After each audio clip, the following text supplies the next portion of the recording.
Oh, that's hot. That's hot. Hey guys, this is Patrick once again from the post-apocalyptic nightmare future. This episode was originally filmed showing us on video call, but for some weird reason, the software I was using to record the call just randomly froze, so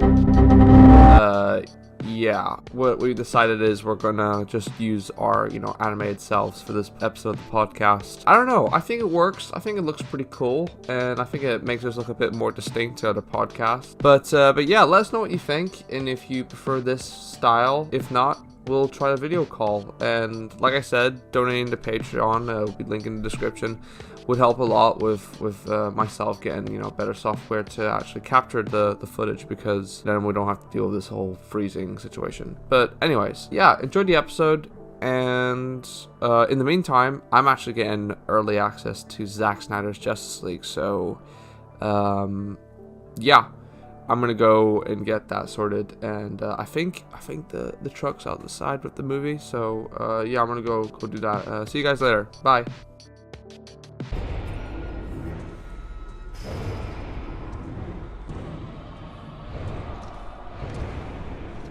Get it? Yeah, we got it.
Everyone, welcome to the first episode of the Movies, Comics, and Life podcast. This isn't really the first episode because we have done this before. This is like a reboot, sort of. So we're just going back with episode 1, I suppose. With the new format. We've got General Zod here, actually, Michael Shannon. Michael Shannon's joined for this very special first episode of the podcast. I will find him! Jeez. Like literally this entire day, as you know by the title, this episode, we're gonna be diving into the Snyderverse, so to speak. And we were watching Man of Steel earlier, and literally the one line that's been going through my head this entire day is just basically, you think your son is safe? I will find him. I will reclaim what you have taken from us. And then, I don't know, that's just been in my head all day, and I don't know why. But yes, welcome to the very first episode. I'm your host, Patron287, with my co-host... Benj. Guess who's back? Back again. It's me. Okay. If you know who he is, obviously if you've been a following of this channel, You don't know who I am. Yeah, you don't know who he is. No one really cares. I'm joking. No, I'm just some random guy from the street. Benj has been popping up on this channel for ever since the inception is that the word for it? Inception of this channel, and we've done a lot of embarrassing shit together. I've luckily it's no longer online, but it's that you know of. But yeah, can't do this podcast without him. He's always going to be there. He's always my dude. The amount of times we've tried to do a podcast and failed miserably, but this time we're going to actually try and stick to it. Anyways, so without further ado, let's get into the episode. We have like plenty of cool topics to go through today. Obviously, the main one, like I said, being the Snyderverse, because if you don't know, March 18th, Daddy Snyder is finally releasing his cut of Justice League. You know, so Yeah. we figured we'd celebrate it by doing a little retrospective on both Man of Steel and Batman v Superman, and maybe just the whole DC AU kind of as a whole and what it's kind of turned into. And what it was originally planned to be, because there's some news on that. And essentially, yeah, that's it. And we've got some, other stuff to go over too. But yeah, we'll start off with the life stuff. That is life, because life sucks. But Benj, how is life? Well, I've just made recently I've made a big change in my life. I used to live in I lived in Portugal my life, like Patrick did, for half his childhood. And I've just moved to the UK to kind of make some changes, I suppose. Last year I didn't do much of anything. I guess like some people, but not by choice, perhaps. But yeah, I just wanted to make a change, and I'm not living on my own, thankfully. I'm still living with someone else, my lovely grandma.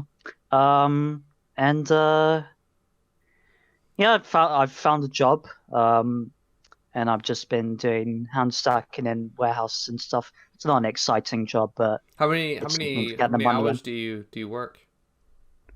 How many what? How many hours? Yeah. So I work from, well, it depends on what department I'm working at. It's like a big warehouse, so there's like different departments. But the one I worked at this week and next week, because I already have my shifts, 6 a.m. till 2 p.m. 6 a.m. to 2 p.m. Yeah. Bloody hell, dude! Wow. Yeah. Yeah. Are you not Getting wrecked up when you really get up? fucking early? Are you not wrecked when you get up? Well, yeah, I would be lying if I said I'd get more than 7 hours sleep. I probably sleep about 5-6 hours. Yeah. So yeah, I mean, look, I do get up about an hour before I need to leave the house. The work is 20 minutes away from my grandma's house, so I just walk there, and I get up an hour before, just get myself ready, and just get myself awake in a way, so to speak, and just head off. But yeah, I'd much rather work that early in the day than do night shifts, for example. But yeah, it's just been something to get the money in. I think it's temporary. If I find something better, I'll do something better. But for the time being, just to not stay in the house and do nothing against people who are doing that. They might not be by choice. Yeah, it's just work. Yeah, just work. It's in my grandma's house, so that's good. That is what I've been doing for the past 3 or 4 weeks. Just doing that. Well, you know what, like, and playing games. It's a big move for you, obviously going to the UK, and you're not, it's just you. Your family's not with you. Well, obviously you've got your grandma, but like, it's a big step for you, and just want to say, like, I'm really proud of you, and everyone who's watching this, send your support to Benj, because, well, not like like send donations or anything. He isn't dying or anything, but like just give him I would appreciate donations. Yeah, you'd appreciate that, but charitable donations, please. But yeah, just send your support to Benj. This is a big. Okay, I wasn't yawning because of the finger. it's a big step for him. So send your support. Me on the other hand, life has just been kind of It's been all right, you know. It's just I've been looking for a job myself. Haven't really been getting much luck, to be honest. Because see, I live in a very small town, and jobs are a lot harder to find because it's more of a community and people know each other, and you're only really gonna get a job if they're really looking for someone, and usually they'll know someone else. So it's like it's a bit harder to get a job around here. But I'm still keeping, you know, an eye out for that. But I've mostly just been working on, you know, projects. I recently put up the update video not so long ago. That took Which you spent a month on, by the way. Yeah, that was it's a bit crazy. Getting that one out because I probably put a bit too much effort into it than I should have. Nah, man, it turned out really good. It turned out really good, but like for an update, but like for like an update video, there's like a lot of like effects and just really random shit as well. Like I remember there's just be times where I'm just there editing and I say something and it reminds me of this scene from The Dark Knight where that dude is like, give me one reason why I shouldn't have my boy here pull your head off. And then I cut to the Joker saying, how about a magic trick? And I'm like, this is such a huge like tonal shift to what I was talking about in the original video, but fuck it, I'm just gonna add it anyways. You know? And the same with like the Palpatine scene in it where it's just like where I'm like, oh, I'm so sorry for that, and he's like, good, do it. You know, like shit like that. But no, it was actually a lot of fun to edit as well because you know, I got to just fuck around a lot. And that's like I said in the video, that's more or less going to be my new style of videos that I'll be doing aside from like motion comics and other stuff. And hopefully, you know, I come off as distinct. It's something new I'm trying. You know, I want to produce more content onto this channel than just motion comics and all because, you know, I just want to get more stuff out there because motion comics, they take a good while to get done. You know. Yeah. And that's why I'm also doing this podcast with Benj as well, because it's also a good way to give out our thoughts on, like, you know, recent nerdy shit or give updates on what's going on with ourselves. And I can give updates on, you know, Batman, White Knight, and and yeah. Aside from that, I've just been, you know, doing staying active, training at home. Quarantine workouts suck. They really do. I'm just saying that right now. I really miss the gym. And yeah, I just go for my walks, listen to my podcast, watch my films, read my comics. Currently reading this. This is really fucking good, by the way. Superman Smashes the Klan. Never heard of it. It's based off an episode from the old Superman radio show, which is like he takes down the KKK. Wow. Yeah. Ooh, that must be heavy topic. It's a beautiful comic as well. Like it's such a cool comic. I'd highly recommend it. I consider doing a motion comic of it. Like that's what I say about a lot of stuff when I read. I'm like, man, I want to make a motion comic of this, and then I'm like, yeah, but I'm currently working on like 6 other motion comics. Fuck! And so but yeah, I've just been doing a lot of reading and working on projects. So that's basically life right now. But good. At least you're keeping active. Honestly, guys, I haven't been doing that. I'm so fucking yeah, shit. well, but I mean, like, you've got work and all, you know, so at least you're moving, you know, you're not just like, you know. Yeah. And you're like, yeah, what? If I didn't have work, I'd be fucked. And like, sorry, I don't know why I'm yawning so much. You've got like, you know, you're lifting boxes and shit, so you know, it's good for the deltoids and the biceps and the triceps and this. That's Schwarzenegger. Yeah. Ow, ow. Bullshit. Yeah. Fucking hell. Anyways, I suppose that's everything that's going on with life at the moment. We may as well just get into the news of the week. What do we got here? Sorry, I've got it on my notes. I figure we'll start off with probably the oldest of the news, because originally we were meant to record this podcast a lot earlier than what we're doing now. So there was some stuff that had a month ago. Yeah, a month ago. Mostly because of my fault and my lazy ass with editing. But essentially I've got like the more relative and recent stuff we can talk about. And like I don't want to like bombard this first episode with a bunch of news and shit. So because we want to get to like the main juicy steak of the episode. If you like steak, and if you're not vegetarian, if you're vegetarian, then the tofu of the episode, tofu, or what's that meat substitute? Corn? I don't know. Fucking shit. I don't know. I'm not a vegetarian, as you can tell. Oh yeah, me neither. I can't be vegetarian. Sorry, I love chicken too much. Sorry, vegetarians. Yeah, sorry, Mom. Okay. Your mom's a vegetarian, really? You don't know that? I don't think so. Yeah, dude. She's a full-on vegetarian. Whoa. How long? Ever since she was like 10? I don't know. Fuck. Jesus Yeah, Christ. she doesn't eat... So basically the whole time that I've known yeah. she's been a I'm vegetarian. surprised you didn't know that. Yeah. I mean, have you ever seen my mom just I don't know, eating a chicken drumstick?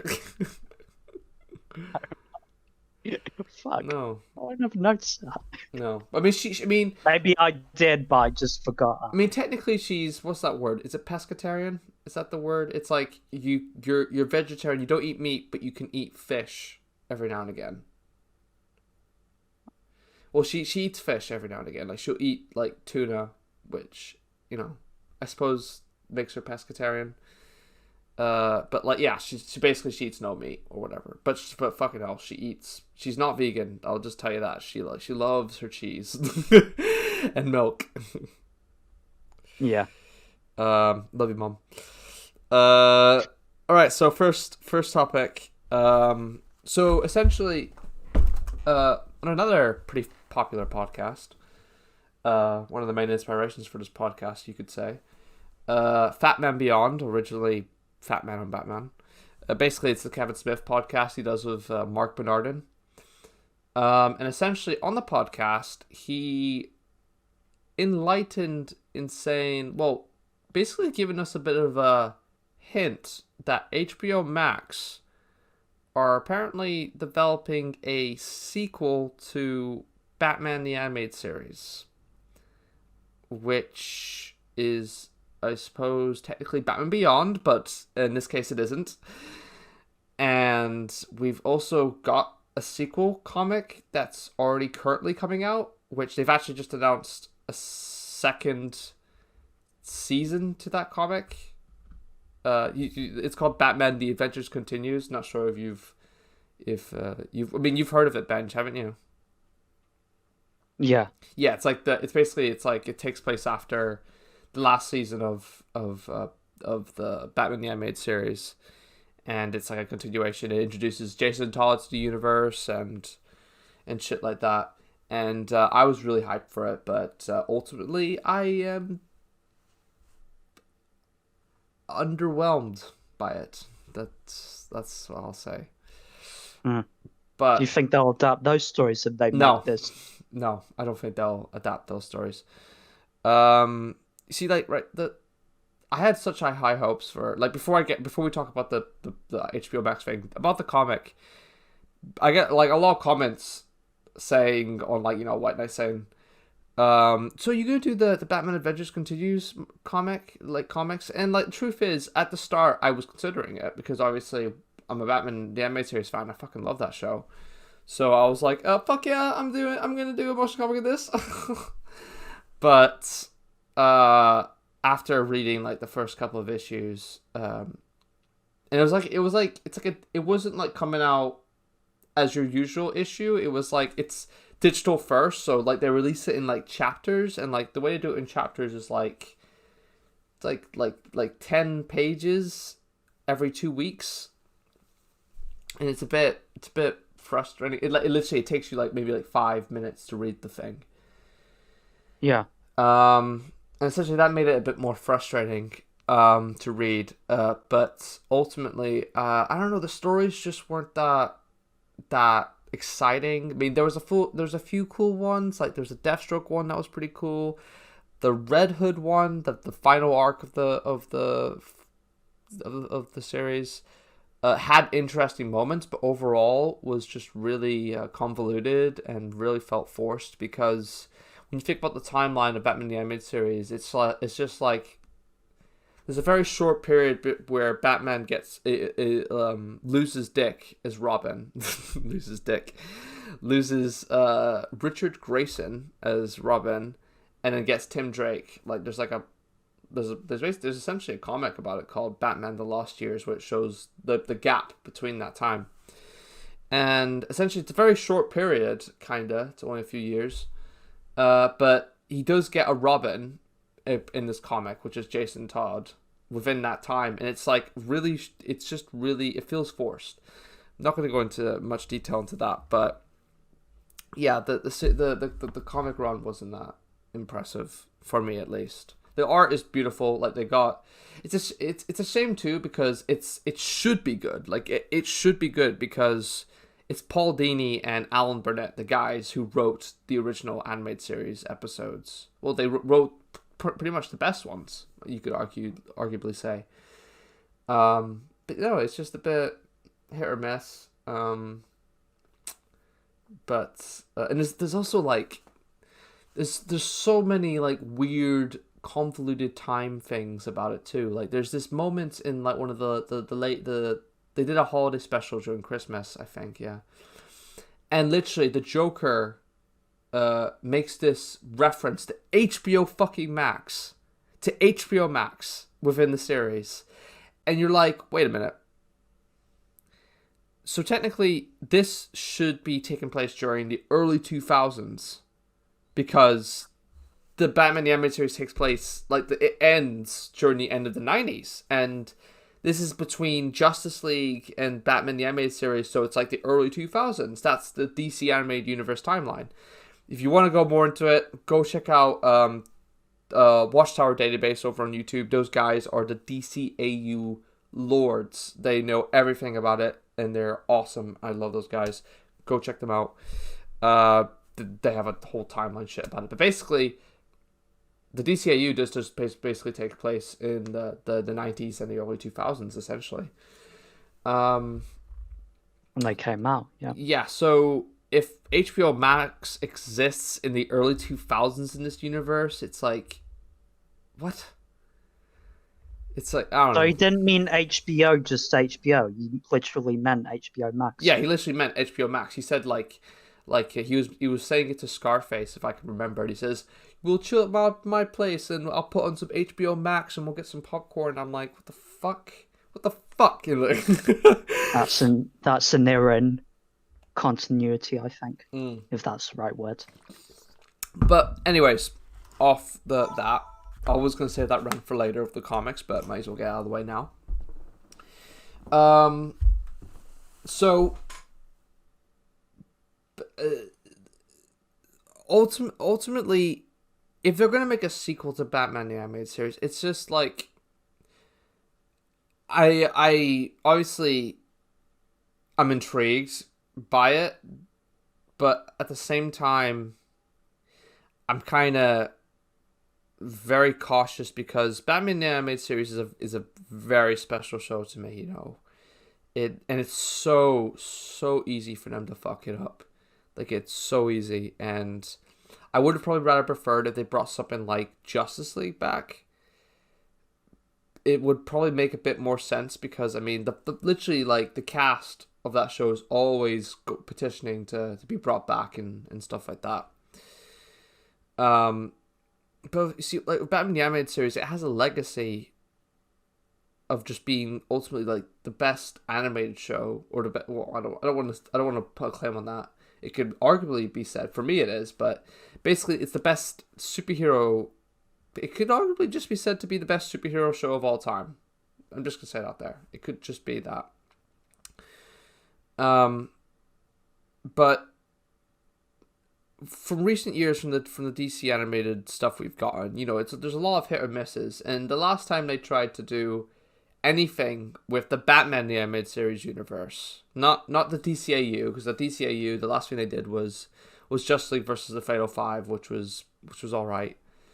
But the last thing they did with Batman the Animated Series was a movie called Batman and Harley Quinn.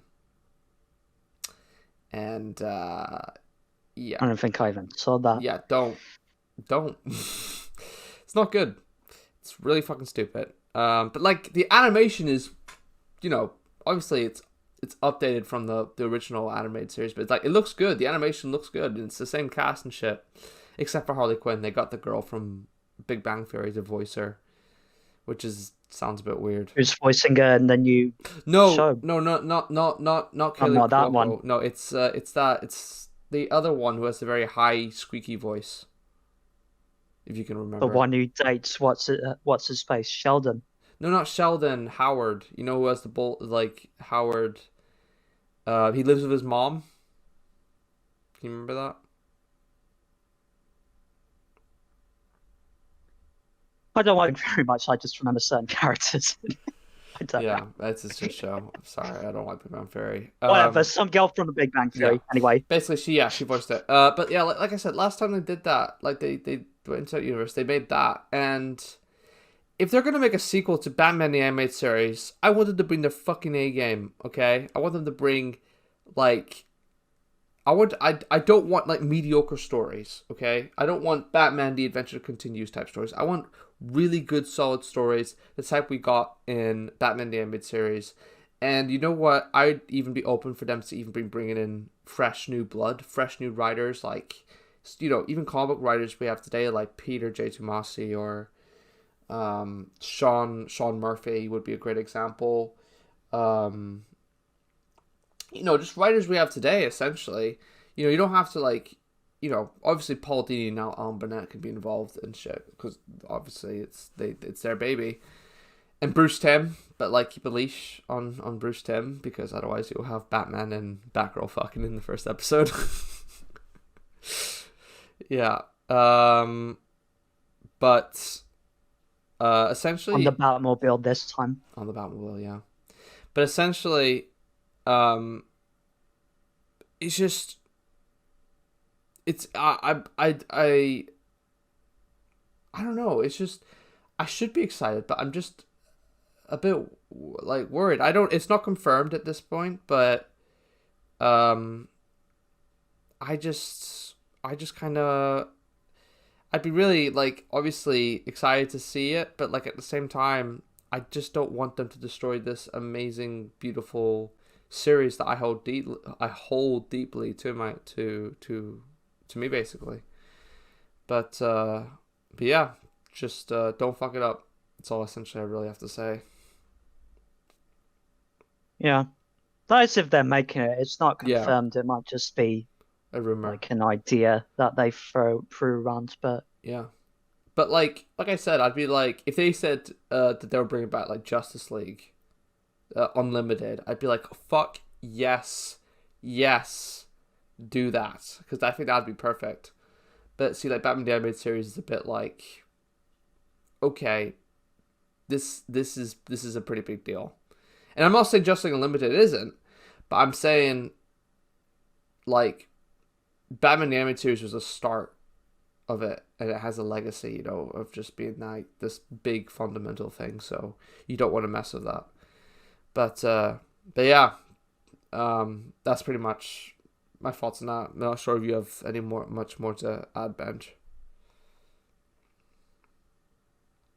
Yeah, I mean, if the animated series obviously has a huge legacy to it, it has such distinct style, and just from that era in the 90s, it's just it's not the kind of show that you see today most of the time. But yeah, I mean, if the cast of Justice League would rather come back, and I mean that's a show that's more in the 2000s era, and they have stories for that, and they should go for that. instead of Batman the Animated Series. I mean, I don't know. I gotta be honest, guys. I haven't seen the whole thing like Patrick, so this is just my opinion. Yeah, yeah. It's like the Blu-rays. I might do a marathon with him one day, guys. Absolutely. We'll do like commentary or some shit. Next time we're over, definitely that's what's happening. Yeah, that's gonna be a long marathon. Oh yeah. No, it won't be. We'll always take us a couple of days. Trust me. We'll fly through it. We won't sleep. Yeah, and we're not just doing that. We're marathon. going to Superman the Animated Series right after. Speaking of that, Superman the Animated Series is actually officially coming to HBO Max next week in HD. So that only means one thing. Are we getting a Blu-ray? And if we do, I need it now. Wasn't the impression it was already on Blu-ray or on at least HD? No, like really? Superman the Animated Series is like practically the only big DCAU show that doesn't have a Blu-ray thing, and it's kind of like what? Like That's weird. I know it is weird, and but essentially they're releasing it in HD on HBO Max, so that obviously means they're gonna have to. I mean, you gotta put it on Blu-ray now. You're releasing it in HD. If you do, well, you got my money already. I'm pre-ordering that shit. I've literally got every single DCAU show on Blu-ray except that because it hasn't been released. I've even got like Young Justice as well. Young Justice is so good. I love Young Justice so much. I can't wait for season 4. I still haven't watched the second half of season 3. Have you not? I watched the first half, but yeah. Yeah, well, like I've said this to Benj before, but like season 3 it started off strong, but then when it goes like to the second half, it's a bit like it kind of the tone and it just takes a big major like just it's just a bit of a change, and like they change characters, and they, you know, it's all about Beast Boy and his team, and it's kind of like I'd rather see what's going on with Nightwing and Superboy, the original team, rather than these new guys. But it was enjoyable. But like I'm currently actually rewatching Young Justice right now. I'm literally just starting season 3 again. Ever since I got the Blu-rays, so yeah, I've been watching Young Justice, Spider-Man the Animated Series, the Fleischer Superman cartoons, and I'm thinking of restarting Smallville. Don't know why, just thinking of doing it. And yeah, and obviously as well as that, currently watching which will be our next topic right now, Superman and Lois. So, first 3 episodes have been released. Benj, what are your thoughts? Time recording. Yeah, as we're recording. Yeah. I gotta say, when this was first announced, I had very low expectations. Yeah, me too. Considering the way Superman has been portrayed in Supergirl. Mm-hmm. So when the trailer came out and when the show came out, I was really surprised by how good it was. Yeah, it's actually good. Yeah, like it's not. I can't say it's bad at all. You know, I mean, sure, it's not perfect, but damn, you know, it has some really good qualities in it. Literally, I remember I was on a walk when you sent me a link to the trailer, and I was like, even just from the thumbnail, I was like, okay. Clicked on it, and literally, the second it started, I just got major The Boys vibes, or like a sort of, just from the visual aspect of it, like the cinematography. I mean, I don't mean like it is like The Boys, because Jesus Christ, if it was like The Boys, then would be fucking ugh. But no, that would be if Zack Snyder made Superman Lois. Yeah, but no, like just visually, it's very cinematic, and it's like I was like. Automatically I was like, okay, all right, and a few shots that like, you know, like the CGI looked really good for a show, essentially, for the CW, like especially like I've actually ever since the first episode of Superman and Lois has come out, I've actually gone out of my way to see a bunch of clips from The Flash, because I think that's back now, to see if Superman and Lois has this good CGI, that means The Flash does, right? No, it's still shit. It's still ass. It still looks like a video game.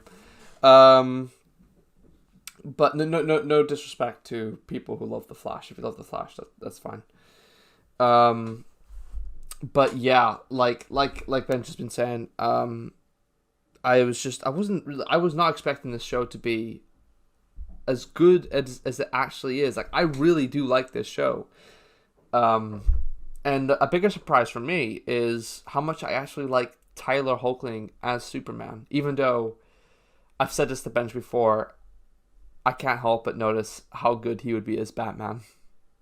Just because of the show. I was just watching clips, and Patrick told me he had like a good bat chin and stuff like that. And now that I looked back at clips, and like at the same time, he doesn't really look like your traditional type Superman. Like, he doesn't really look like how you picture Superman would like. Yeah, I don't know. Like, everyone I've spoken to, like, I remember like whenever I was preparing myself to watch Superman and Lois, I actually went back and watched the first couple of episodes of Supergirl, where they introduced Tyler Hoechlin as Superman, because I actually never really sat and watched those episodes, and they were shit. But I was watching it with my dad, and even my dad was like watching it, and he was like, "I do not like this guy as Superman at all." And I was like, "Why?" He's like, "It's his face. It's his face. He doesn't look like Superman." And I get it. Like, he has a very Superman has a very jaw square face, like Henry Cavill or Christopher Reeve. But like Tyler Hoechlin has a very sharp face, one that's more suited to Batman, as I would say. And he does look, and when I look at him as if I were to think about it and picture him in a cave looking like that in a turtleneck, I'm thinking of Michael Keaton, but I'm picturing it. Yeah, he would be great. He'd look so good. And there was I think there was a rumor back when BVS was coming out that he was going to be Batman. Really? Yeah, that was apparently a thing. Huh. But he was at least no, it wasn't a rumor. It was a fan casting. Sorry. Okay, yeah. Not like Scott Adkins and essentially, he was just thrown in there. But anyways, aside from that, before the show, I was genuinely surprised because I never really liked him as Superman, even though a lot of people were saying, "Oh, but he's more traditional, he's more lighthearted than Henry Cavill," and I'm like, yeah, sure, but he's a fucking he's written shit, the dialogue he's given is shit. He's a pussy compared to fucking Supergirl. Literally, his role in the Supergirl show is just to basically show how awesome Supergirl is, how much more powerful she is than Superman. Literally, there are times where Superman's like, "Oh man, Kara, you're just way more stronger than me. I can't do this shit. I'm just gonna go over to Kandor because I know you can do this. You can take over. You can take the world. You'll handle it. You'll handle it. I'm just gonna fuck Lois. We're gonna have some kids. It'll be grand. The grand. That's an Irish thing. That is, man. I can't believe I just said grand. I'm sorry. That's a bit of Irish slang, and I live in Ireland, and I usually don't say the slang here, but. Grand, yeah. But basically, I was just like, I fucking hate this Superman, and even on Crisis on Infinite Earths, I did watch that crossover just because, if you're a DC fan, you're like, I suppose I gotta watch it. I mean, Brandon Roof's coming back, Kevin Conroy's gonna be in there, and they were all shit. I mean, it was awesome seeing Brandon Roof back, or Ralph, I don't know, Brandon back as Superman. That was so good, but the way they looked great. It looked great. Oh my god, dude! If they brought him back for Flashpoint, I'd actually be so happy. If they brought him back, not a bad idea. I would be so happy with that. But yeah, he was so good in that, and he still looks amazing. It's a shame I feel like Superman Returns is very underrated. Has a lot of issues, but I mean the plane scene, fucking so good. And he was good as Superman too. But yeah, essentially just that event, the Crisis in Infinite Earths, was just did not do any favors for my liking of Tyler Hoechlin as Superman. And obviously by the end of the season, not the season, the crossover, they were teasing this show that, you know, oh, it's going to be a show about his kids and him and stuff. And I was like, okay, I don't think I'm going to watch this. And like that later on they did announce like, oh, we're making a Superman Lois show, and I was like, great, perfect, this is gonna be fun. And when I saw the very first image they released of like the new suit, I thought it looked really cool. It looked a lot better than the older suit that they used, because the older suit was essentially like, it wasn't really made for a show. It was just because like he was never like a proper star in the Supergirl show. He only really guest star. So like the costume he wore was, you know, it was only really there just to serve a couple of episodes. It wasn't really meant to carry a show. So this new suit he's wearing now looks really good. And I remember when I saw the first image of the suit, I was like, okay, that looks pretty cool. A lot better than what the CW usually would produce for their costumes. And obviously they did a pretty good job with the Kingdom Come suit with Crisis on Infinite Earths and stuff like that. But usually their suits are just really leather. But no, this suit was really cool, and I was like, okay, this is pretty dope. Still don't really like what Tyler looks like as Superman. But like I said, when I saw that first trailer, I was like, okay, this looks very interesting. And then they released more trailers and seeing more stuff and more details, and I was like, okay, I'm on board. I want to see this. I want to see this now. And I remember the day the first episode premiered, I'd woken up, and I checked my phone on Instagram. First thing I saw was that clip of him in the Fleischer suit putting down the car and saying that classic line from the amazing comic by Jeff Loeb and Tim Sale, Superman for All Seasons, where essentially he's just like, here you go, and the kid's like, thanks, cool costume, and Superman's like, thanks, my mom made it for me, and then he flies off. And I was like, I'm gonna watch this show right now. And and man, God, dude, those first 5 minutes of episode 1 is some of the best Superman content ever. I'm just saying that right now. Those first, like, that intro to Superman and Lois. Say what you will about the rest of the episode, if it has its good moments and bad moments, but the way they actually, like, was told you essentially everything you need to know about Superman and his relationship with Lois within those few minutes. And he gave his origin and all, and it's just, oh man, it was so good. I loved it. I loved that part of it so much. And like, I knew from then on, I was like, okay, this is definitely not your typical CW show. This is definitely something different. And it was. It does have its like CW tropes, like with the teens and the drama and the, you know, there's not really any escaping that, and when you're making a show on that network. But when you have teens as your supporting characters. Yeah, and obviously, although to be fair, so far it's not as bad as some of the other CW shows so far. Yeah, essentially, yeah, it's definitely not as bad. But no, it's I really liked that, and I was very impressed by the first episode.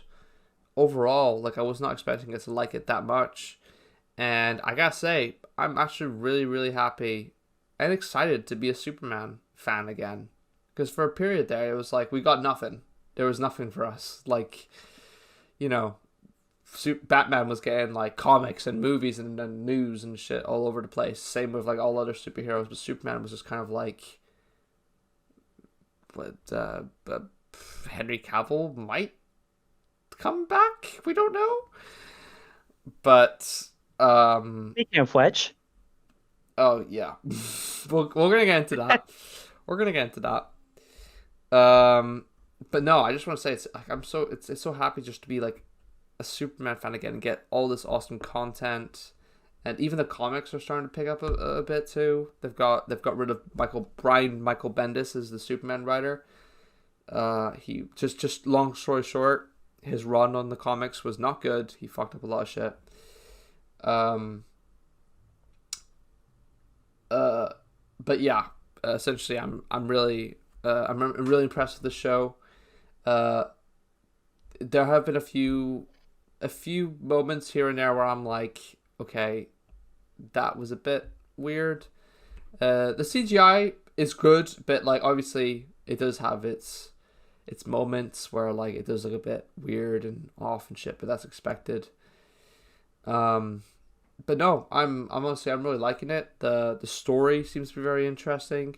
Spoilers, we're gonna go into spoilers with these episodes, yeah. Or should we just leave it in case people want to watch it? yeah, there might. I don't know. Maybe we could talk more in depth about the whole like show when it when it at finishes. least when it's the mid-season. Yeah. Or when it finishes. Yeah. I think it goes into mid-season break around May or something, and yeah, because they're doing they're doing a break with Supergirl. Yeah. So all right, yeah, we'll do a bit of like a mid-season spoilerish type thing then. But yeah. Long story short, it's pretty good so far. Do give it a watch. Yeah. Because it's not too bad. It's not too bad. Yeah. And Tyler Hoechlin's actually really good as Clark Kent and Superman now.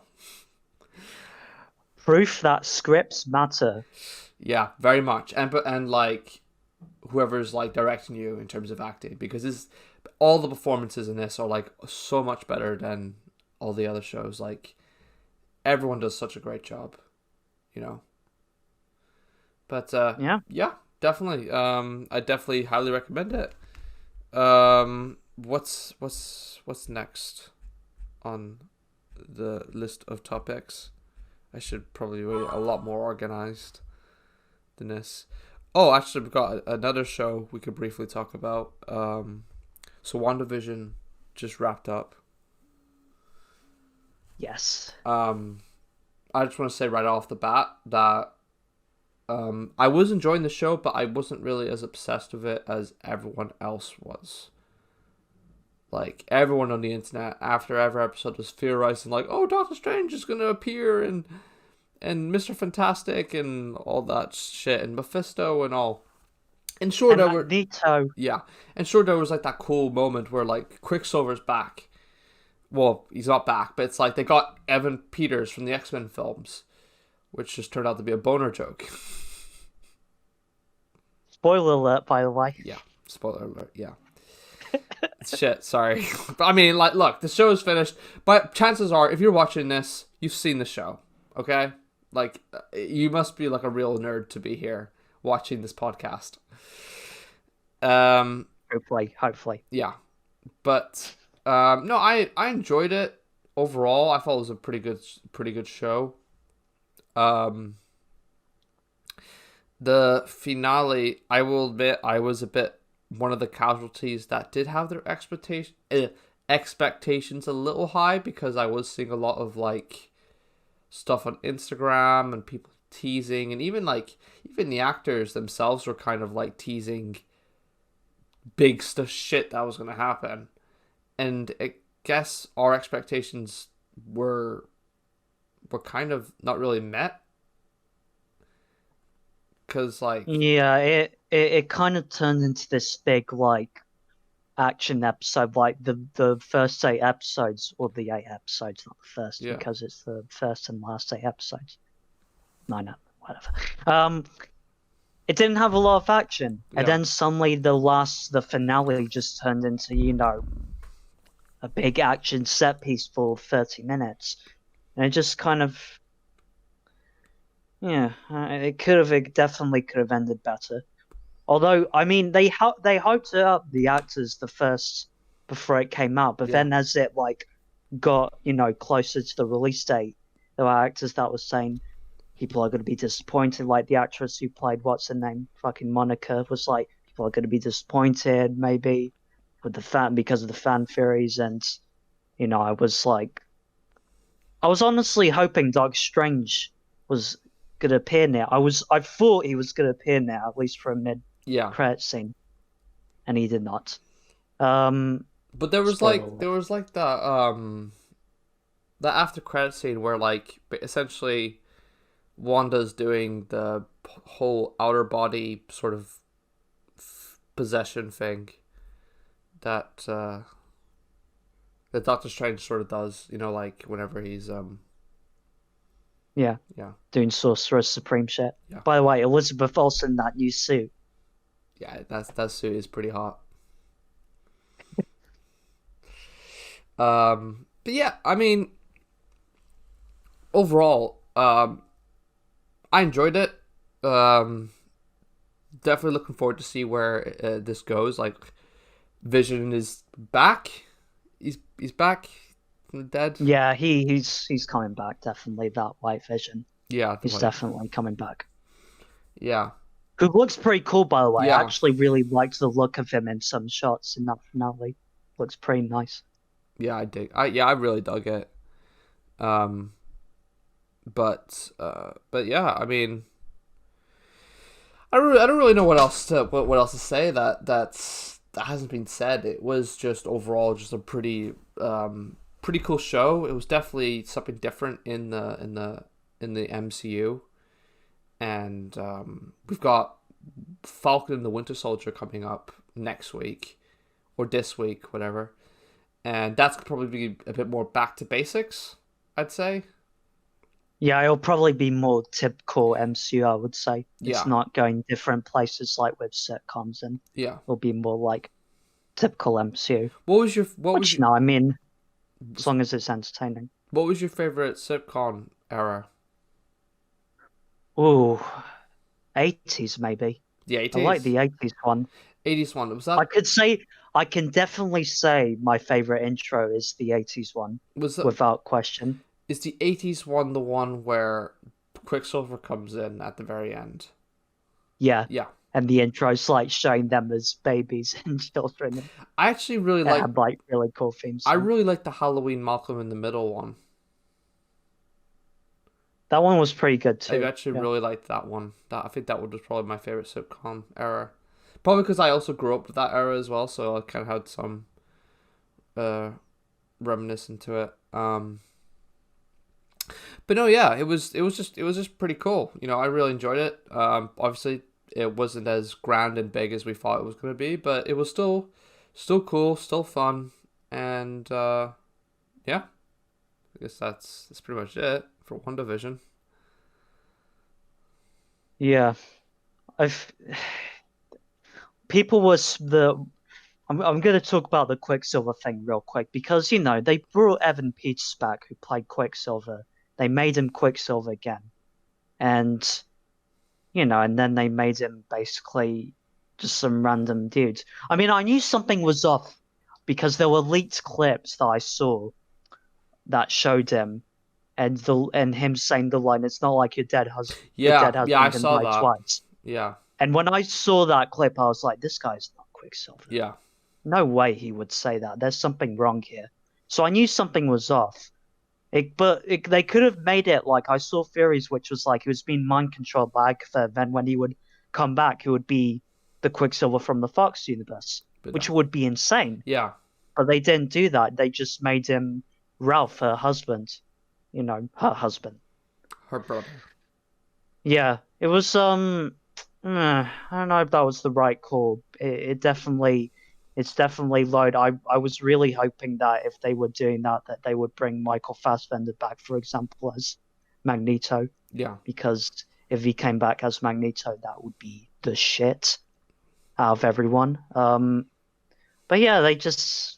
I suppose they just want to do their own thing with the X-Men, and they just brought him back for like an homage, or I guess to kind of trick the audience that watch the Fox movies. Yeah. Yeah, it was a bit of a strange decision, honestly. But it is what it is.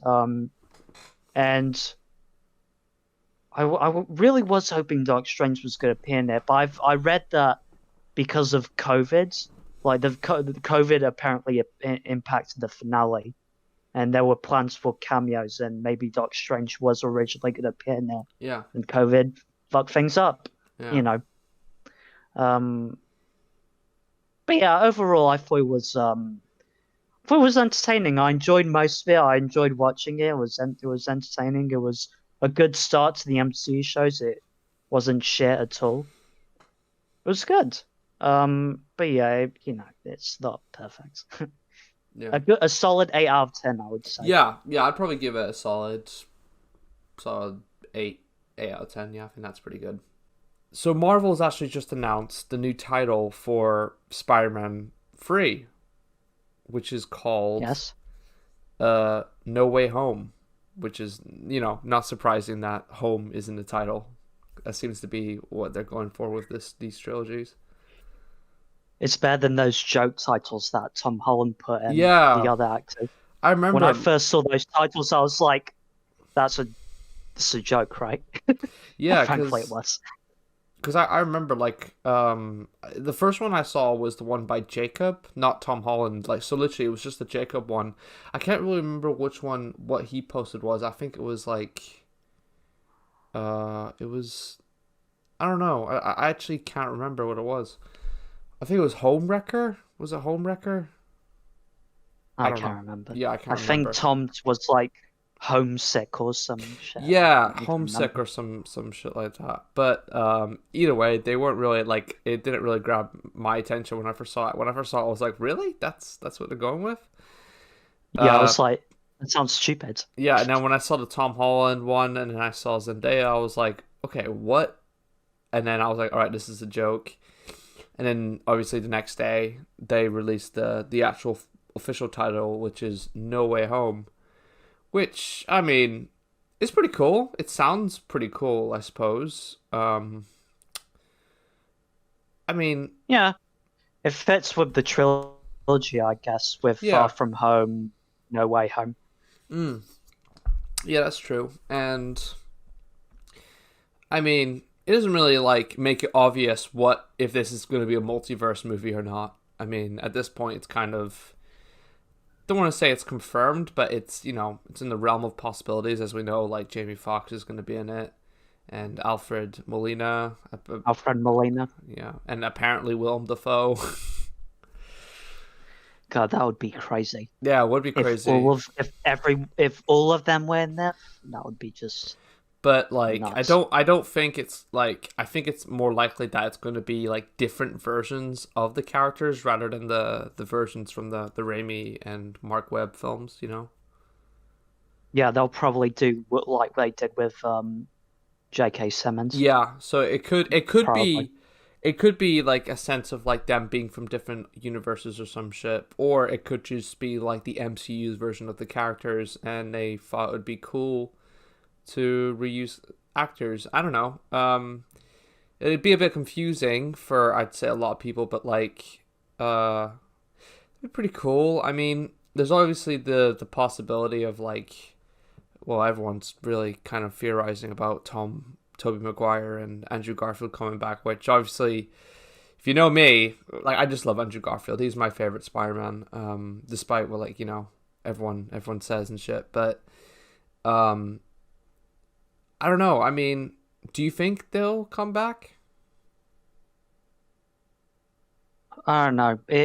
Because I think, I mean, Collider reports there and speculated about it. I don't know if they actually confirmed it, I would say. But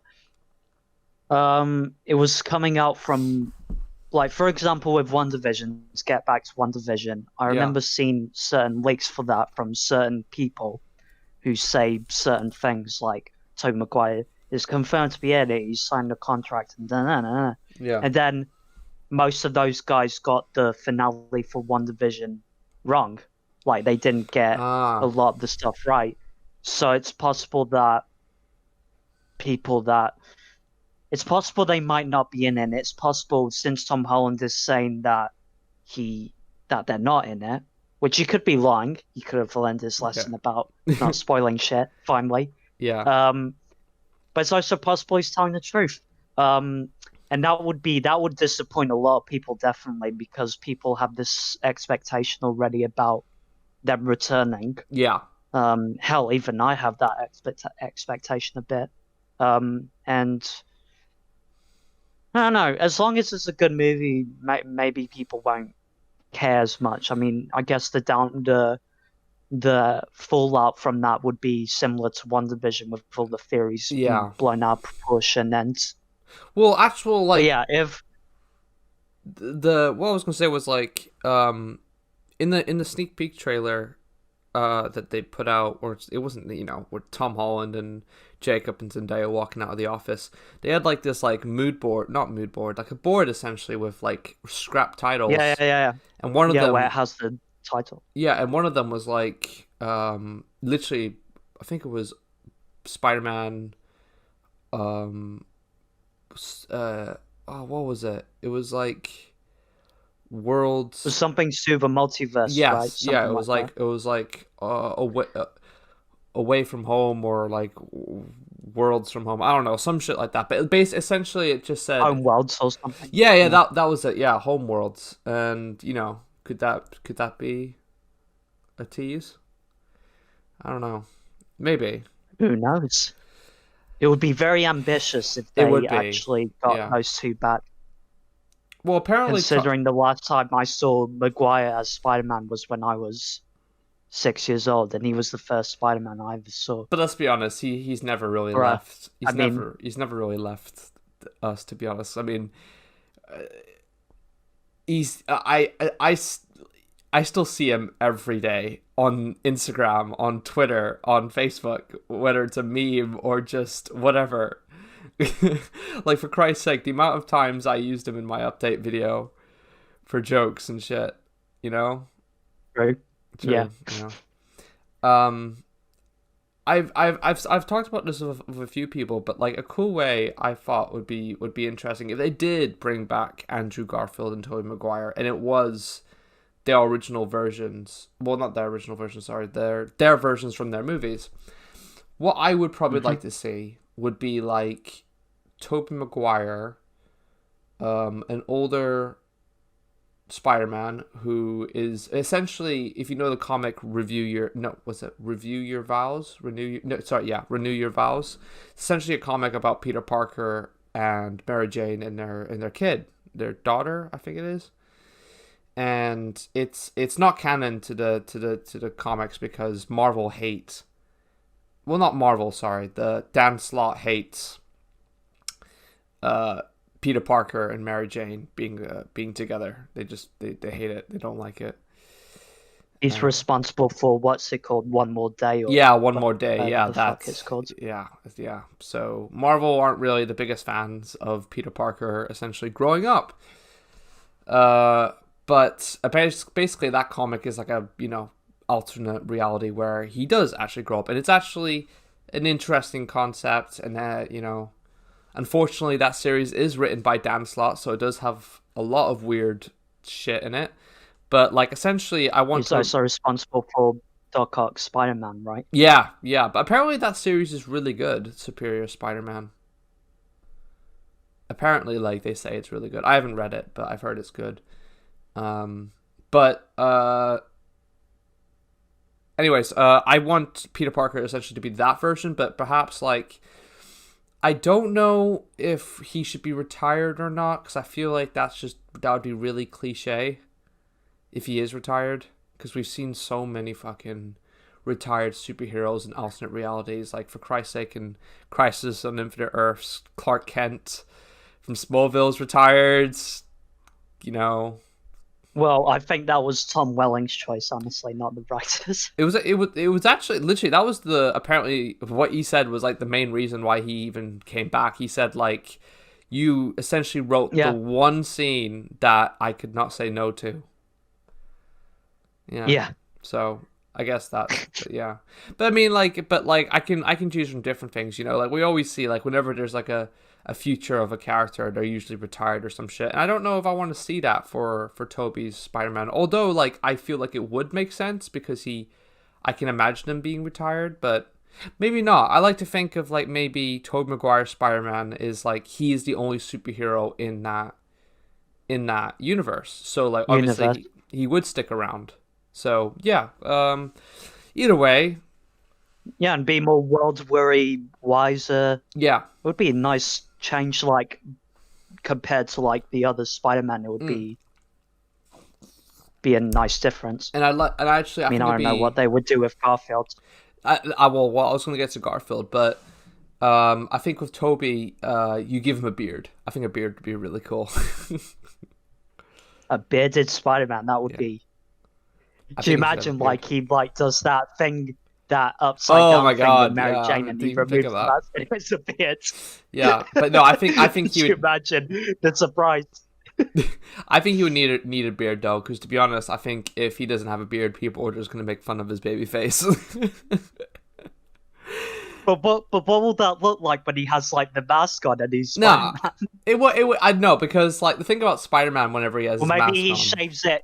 He's like he has a beard for a bit, and then when he has to go into battle, he like shaves it or some shit. So well, like look, the thing about movie magic in Spider-Man is that whenever actors get into their Spider-Man suits, they use something called a face shell, and essentially what the face shell is like it creates that shape of the comic Spider-Man face, where it's like it's perfectly, it doesn't really, like, you know, if you were to put on a mask, it would look really kind of dumb on some people because of the way their faces are shaped. Not that they have dumb faces. If you have a dumb face, I'm sorry, but essentially the come on, Benj, you're sexy. Don't do that. But like a face shell essentially is like, you know, it creates that comic look with your face, and basically all the Spider-Man actors use it, and it, you know, they have magnetic lenses that they tap on. I have one. I literally recently just bought a face shell for my new Spider-Man suit. But yeah, I haven't seen that yet, actually. Oh yeah, I haven't showed it. I'll send you a pic of it after. I'm actually planning to do, like, this is actually kind of I don't want to say announcement, but let's just say I'm planning to do a little project with it for the channel, and it ties into it ties into like the idea of it being a new costume, to say the least. But anyways, there's dude, I could have sworn I heard gay. Gay? I don't know why. Yeah, I don't know why. Well, you know what? It's not wrong. It is pretty gay. What the fuck? But for Andrew Garfield, I had actually be really cool. I think it'd be really cool if, now, I'm not a big fan of this version of the character, but I think for Andrew Garfield it would make sense. Plus, I think it'd be a really good way to make him more distinct from, like, you know, Tobey Maguire and Tom Holland, which is basically make him CEO of his own company. Like, right, like he's like the Tony Stark kind of character, like Parker Industries or like that. Yeah, essentially make him that, or make him a scientist, but like make him something pretty big, because like what I think is one thing that's very clear about the Peter Parker in the Andrew movies is he is the smartest Peter Parker we've gotten in the live action films. Like, he's definitely, like, you can definitely see from, like, you know, the first and second that he has a passion for science and all that. And I feel like him being, like, the owner of his own company or some crap like that, I think it would actually really make sense. Being a teacher at university teaching science. Yeah, actually, you know, that's not bad either. Even make him a teacher, that'd be pretty cool. But like, yeah, anything along those lines I think would be really suitable for that version of the character and be a good progression. And obviously maybe have him be with Mary Jane as well, or have him actually, if Toby's with MJ, have Andrew Garfield just be single. Yeah, I don't know, maybe he never moved on from Gwen, Yeah, I don't think Shailene Woodley is coming back. Yeah, doubtful. So yeah, not that she was ever in it anyway. Yeah. Poor girl. God. But yeah, that'd be that'd be my pitch for those versions of the characters coming back. I don't know, Sam Raimi's obviously directing Doctor Strange 3, and I don't know if that's going to tie in with Tobey's Spider-Man. I mean, I wouldn't be surprised if it did. Well, I mean, I'd be pretty happy about it, I guess. If it's Sam Raimi and Marvel letting Sam Raimi be Sam Raimi, then hell yeah, fuck yeah. But if they're being the pushovers that they can be sometimes, then I'd be a bit worried. But yeah, that'd probably be my idea for them coming back. Do you have any specific ideas that you'd like them to come back with? I think in terms of Toby and Andrew coming back, yeah, I think in terms of what you said, I think I have very similar ideas. Yeah. It's because they have to all have a different sort of. Toby can be the wiser Spider-Man, and Andrew can be the scientist teacher Spider-Man. Yeah. And then of course Tom Holland is still kind of has the experience and is a bit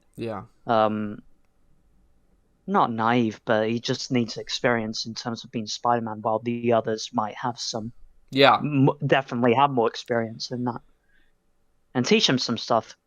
Yeah, and hopefully make him no longer Iron Man Jr., because we need to get away from that. Yeah, I'm getting really fingers crossed. Do you think Daredevil's going to be in it? I just made it worse. I don't know. That would be awesome. I heard that Charlie Cox might be in it, at least as Peter Parker's attorney, as Matt Murdock. Yeah. I'm not sure if he's going to be Daredevil. Yeah. But boy, if he's in it, that would be. If he's I in don't it. know. It's just I don't know if he's going to be. Yeah, if he is in it, but if he's in it, I honestly. I have a feeling he's going to be an MCU version of the character. He's not going to be the same. That's what I was going to say. Version, I think. Yeah. But honestly, either way, I think I've said this to a bunch of people. If they brought Daredevil in, if it's not Charlie Cox, I don't care, man. He is my Daredevil, and I just hope whatever they do with him, it's not like the boner joke from WandaVision. I hope if they bring back actors, I hope none of them are like the Ralph Boner joke in WandaVision. Yeah. None of them. Yeah. That's not the best so start if to you it. bring back Fassbender and you do something like that, Marvel, I will fucking go there myself and smash some windows. Smash some windows. I can't do shit. Well, they're Disney. They probably have metal plated fucking Mickey Mouse will come outside and be like, "Ha, bitch, get off here!" And that's that. And then I don't have a job, and I'm on the street alone, and okay, this took a weird turn. Moving on. So recently, in terms of Superman news, apparently there's going to be a new reboot, produced by JJ Abrams, and written by. Not directed. Yeah, is he? He's not directing it, is he? No, he only said he was producing. Yeah, producing in his company, Bad Robot. Is that what it is? Bad Robot. Yeah, they're producing a Constantine show as well for HBO Max, I think. All right, and and they've got. They seem to be involved in DC projects and stuff. And they've got a writer, for it too. I don't really remember what his name is, but apparently I think he. Yeah, neither do I.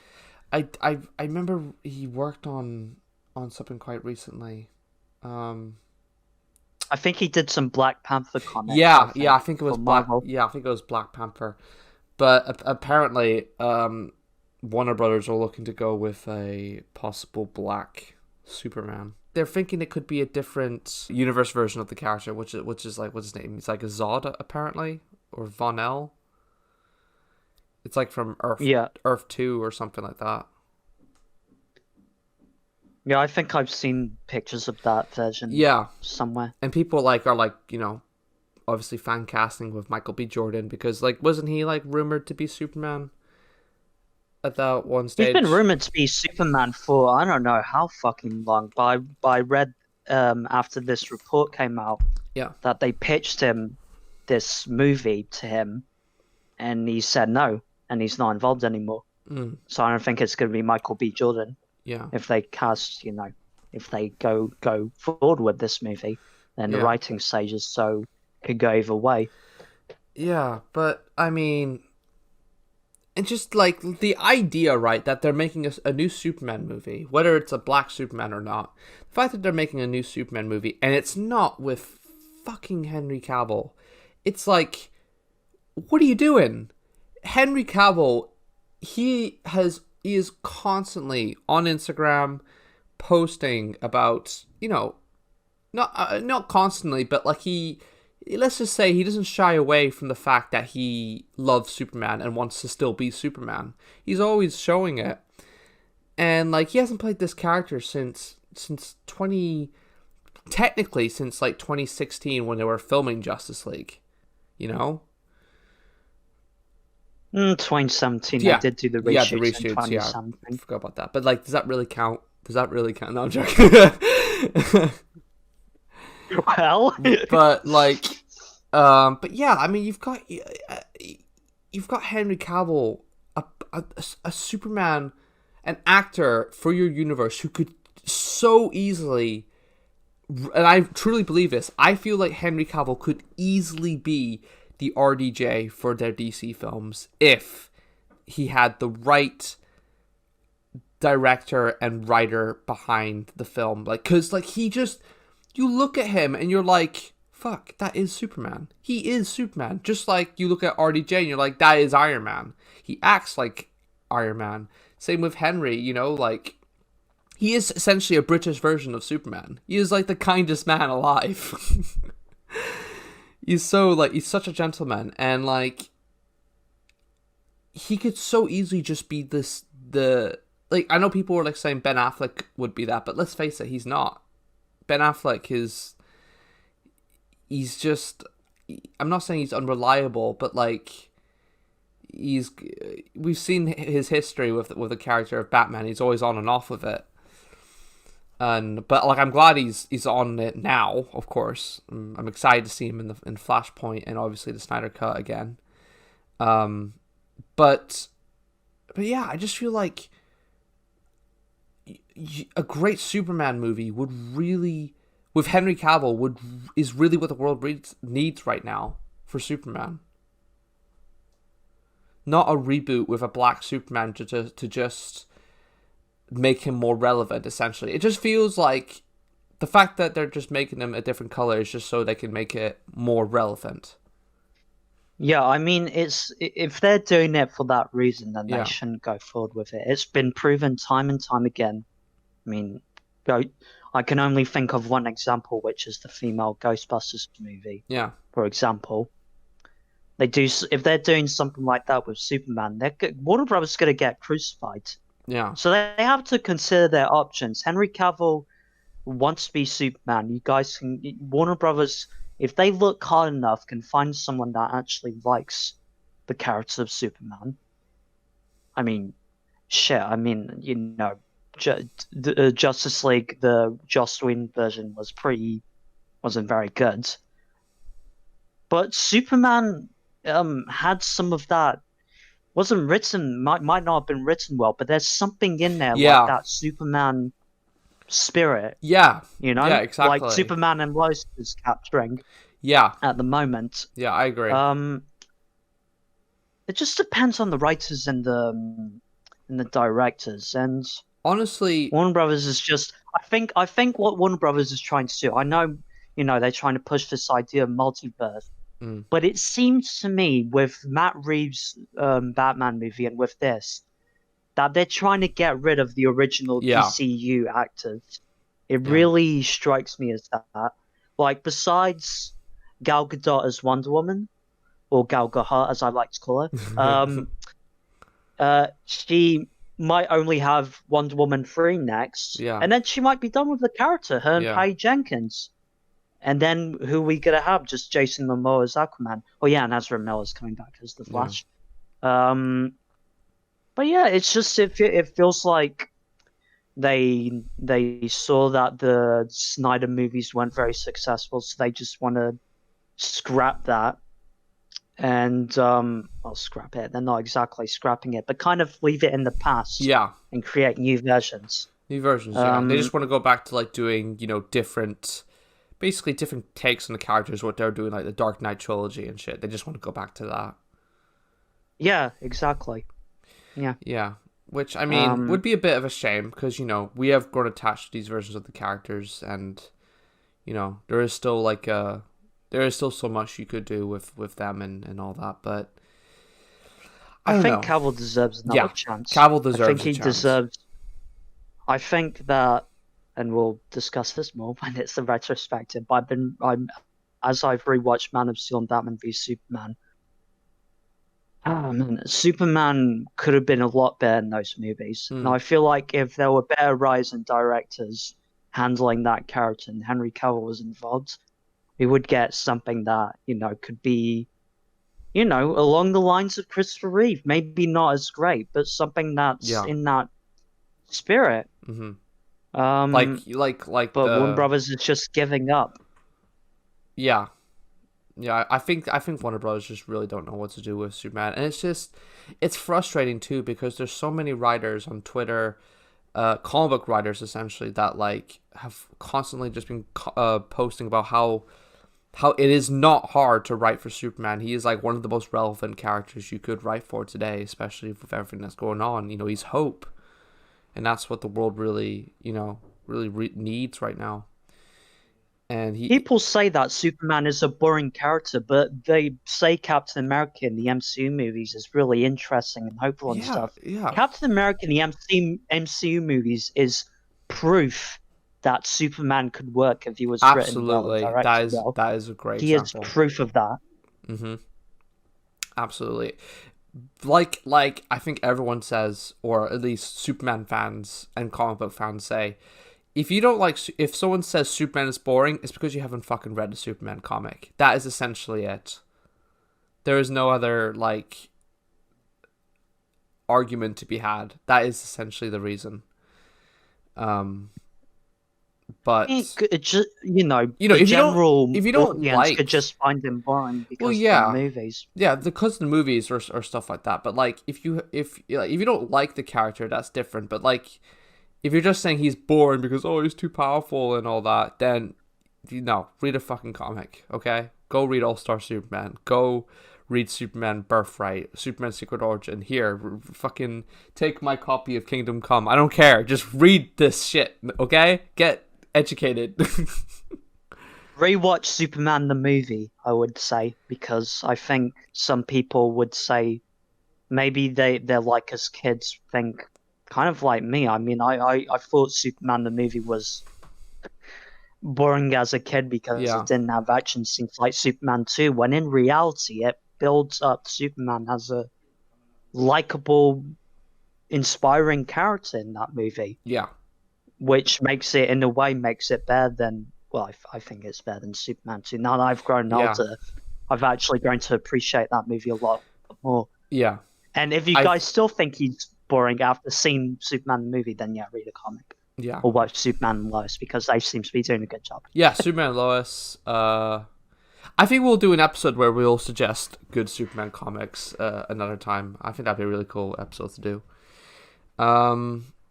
But yeah, I suppose that'll do it for this reboot. I mean, it's just it is a bit random. Like, it did just kind of come out of nowhere, really. I mean, to be fair, there were rumors about JJ Abrams being involved with Superman, but like I didn't think it would go this route. Yeah, and I wasn't like against it either with JJ Abrams, because the thing about JJ Abrams, sure, he did the Rise of Shitwalker and stuff like that. But I think he's overall a good director, right? Keep in mind, I say director, just director visually, and in terms of like what he does with his actors and shit. But as a story writer and, you know, plot builder, I guess is the word, I don't know, he's horrible. He's always like... Yeah, I rewatched the Star Trek movies recently because they were on TV, and they are worse than I remember. Even the first one? They are... there's stuff in it that is so distracting, like... Well, I don't know why, but the thing with Spock and Uhura just completely took me out of the movie. I don't know, I really liked that first Star Trek movie. Yeah. Like it has some good bits in there. I still really enjoy that first Star Trek movie. The second one, I can see where a lot of issues can be had, honestly. I still, personally, I do actually kind of enjoy those Star Trek films. It is also kind of because I'm not the biggest Star Trek fan. I haven't really been able to get into the original stuff. You know, I have tried, I haven't properly tried, but I did try to watch the original show once or twice, and I couldn't really get into it. But like, maybe I will one day, and you know, but no, I enjoyed those Star Trek films as just a general viewer of those films, and yeah, they're entertaining. They're entertaining, yeah. And I like the second one. Like I said, I can see the issues with in terms of the story and all, but the first one I enjoyed, and obviously, like with Force Awakens and the Rise of Skywalker, they've Force Awakens was you know pretty good, but you know Rise of Skywalker, it's a good start. Yeah, it's a good start, but obviously it had that typical JJ Abrams story box bullshit where he like leaves so many clues and it doesn't really get resolved and shit, or until later on. Yeah. And the Rise of Skywalker, and then Rian Johnson was like, "Fuck that." But that's a topic. Let's just throw this out. Well, that's a topic for another day. Like Luke Skywalker at the beginning. Yeah. Just throw it out. But like essentially what I was getting to was like I feel like if JJ Abrams was the director and they got someone who understands Superman to write it, then I'd be like, fuck yeah, this is awesome, let's do this. But no, I mean in this I suppose that is technically what this is, because he is producing it, I guess, and they've got someone else writing it, but I don't know. We'll see. That's all I can really say. If I had to choose my dream director for Superman or writer or whatever, I thought there was a point where like George Miller was apparently rumored to be on Man of Steel 2, and I was actually really excited by that, especially after Mad Max Fury Road. And he's, you know, been close to directing a DC movie before. Yeah, like George, or like not even George Miller, but like I think Matthew Vaughn was also or Chris McKay, who did Mission Impossible Fallout. Christopher McQuarrie. Christopher McQuarrie, not Chris McKay. I don't know where that came from. That's the guy who was working on the Nightwing movie. Yeah, that's right. That's correct. Yeah. But no, yeah, like you said, Christopher McQuarrie. He would. I feel like since he's actually even worked with Henry Cavill, he would be such a great choice for it too. And my God, he can film action. And like characters and shit. He can film action. God. Fallout is insane. It is like one of the best action movies ever made. I love that movie so much. And guys, I tried to get Patrick to watch that more than a few times, and yeah, now he's saying it's one of the best action movies. Dude, I mean, I'll say like what good feeling. One day, I just kind of was like, fuck it, I need to watch this movie, and it was like on my dad's birthday as well, and I just, you know, set it, and I'd already seen a bit of it at that point too. Like I'd seen it up to the plane scene, which I don't know why I stopped, because even then when I watched it the first time, I was like, holy fuck, this movie's amazing, but I just did. Never got back to it, but yeah, I rewatched it, and man, that movie's amazing. See that scene where like he's like chasing? He's not really chasing. He's trying to catch up with essentially Henry Cavill's character, and he's running on the rooftops. Dude, listen to that soundtrack and go out for a run. You will become Tom Cruise. Do you know they broke his ankle for real while he was doing that bit? Yeah, that's right. Yeah. They had to stop filming for like a month or something. Yeah. Crazy, man. That is crazy. The stunts in that movie is just insane. That plane scene was for real, man. I know. Fuck. That was crazy. That doesn't happen a lot. Yeah. And they just finished the next Mission Impossible. So exciting. It's finished? Yeah, they just finished it after Tom Cruise had a massive COVID rant on set. Damn. Speaking of finishing, the Batman has just wrapped. Yes. Indeed it has. Also in London. Like In Mission London? Impossible. Really? In London? Yeah.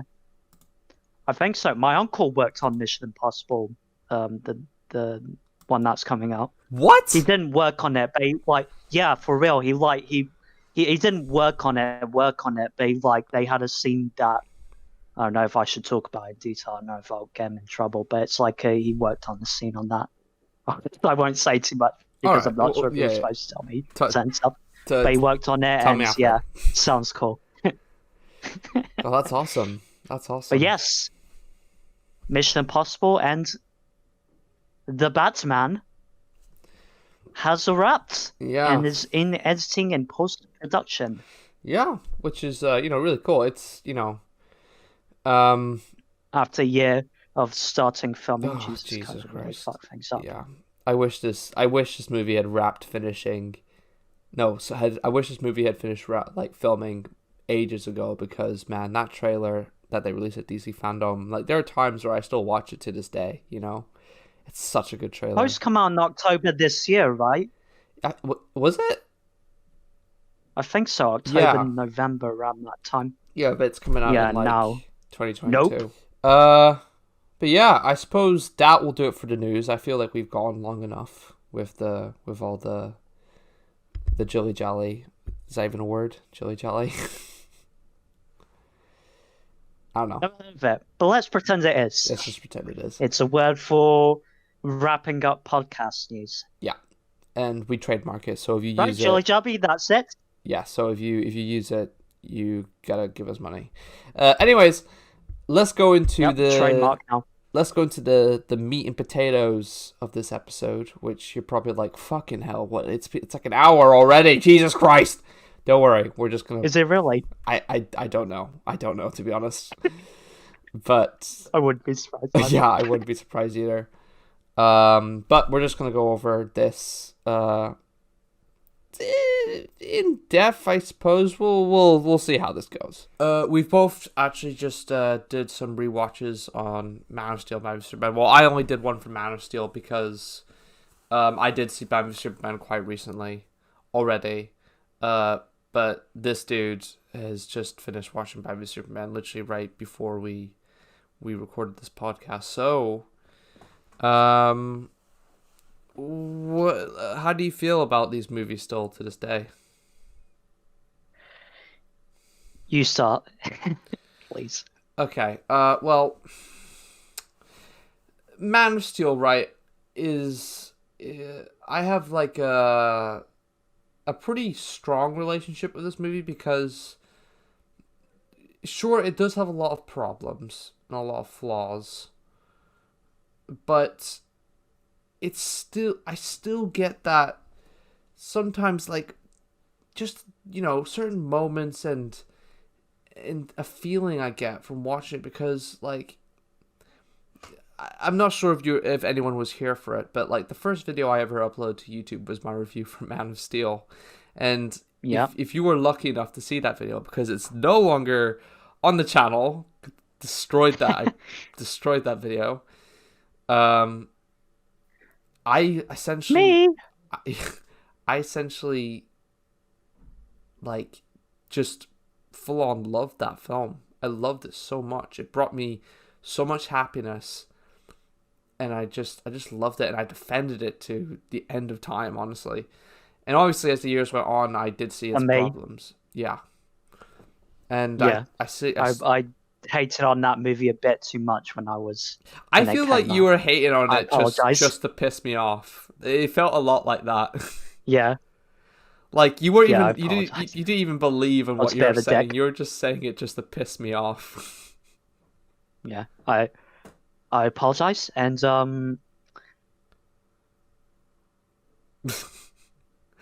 Yeah, I pointed at him, by the way, for yeah. visual reference. Disappointed me. Yeah. But yeah, I mean, um, not gonna lie, like after a few rewatches and shit, I have spot, I have pointed out, a few issues with it, and just, stuff that I probably would have blindly looked over when I was younger, but it's not a perfect film at all. There's a lot I wish it could have been, and probably should have been too. But I do also think that it still gets too much hate for what it is, and I think if you look at it in a way of like it being like a Elseworld Superman origin story similar to like Superman Earth One, it's a very interesting take on the character, and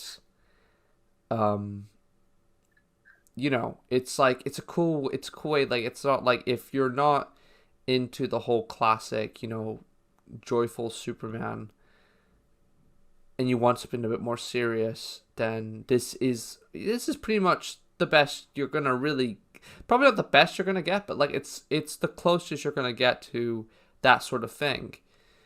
Now, what they do with Superman in the film after Batman v Superman is different, okay? Because you could argue this is his first day on the job, and he's not really Superman yet. But with Batman v Superman, it did feel like they took a more advantage with that and made it a bit more like this hopeful than it should be, if that's even a word. I'm probably making up a lot of words right now. More cynical. I Yeah, don't know if cynical's the word. yeah, but Yeah, like back to like with Man of Steel, I still really enjoy this film. The action is still really, it's still like I still get a lot of fun watching it, and it's still just really cool to see that final fight between Superman and Zod. I don't care what anyone says about destruction. At this point, I've just accepted everything of the destruction in that movie, and I fucking love it. Okay, it's badass. the apocalypse level destruction. Yeah, and man, the soundtrack. Oh my god, I could, Everyone can agree. Hans Zimmer, man. dude. The soundtrack for that God, the movie is soundtrack. so good. Like literally, I was working out today, and I was playing the Man of Steel soundtrack the whole time.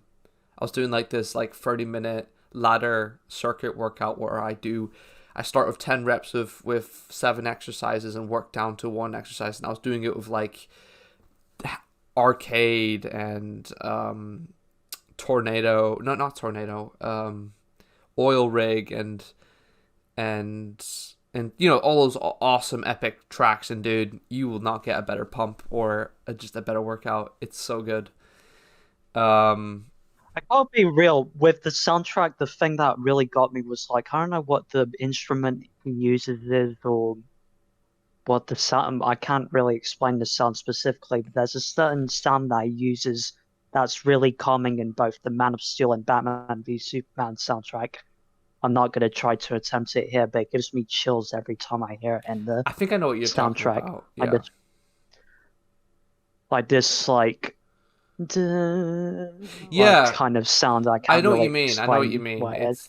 I know exactly what you I mean. love that. It's so like good. I don't know why every time it's used, it Yeah, works every like time. with Christopher Reeve, you got the classic, even a little dun dun dun dun dun dun dun. You get that, and you're like, oh crap, Superman's here.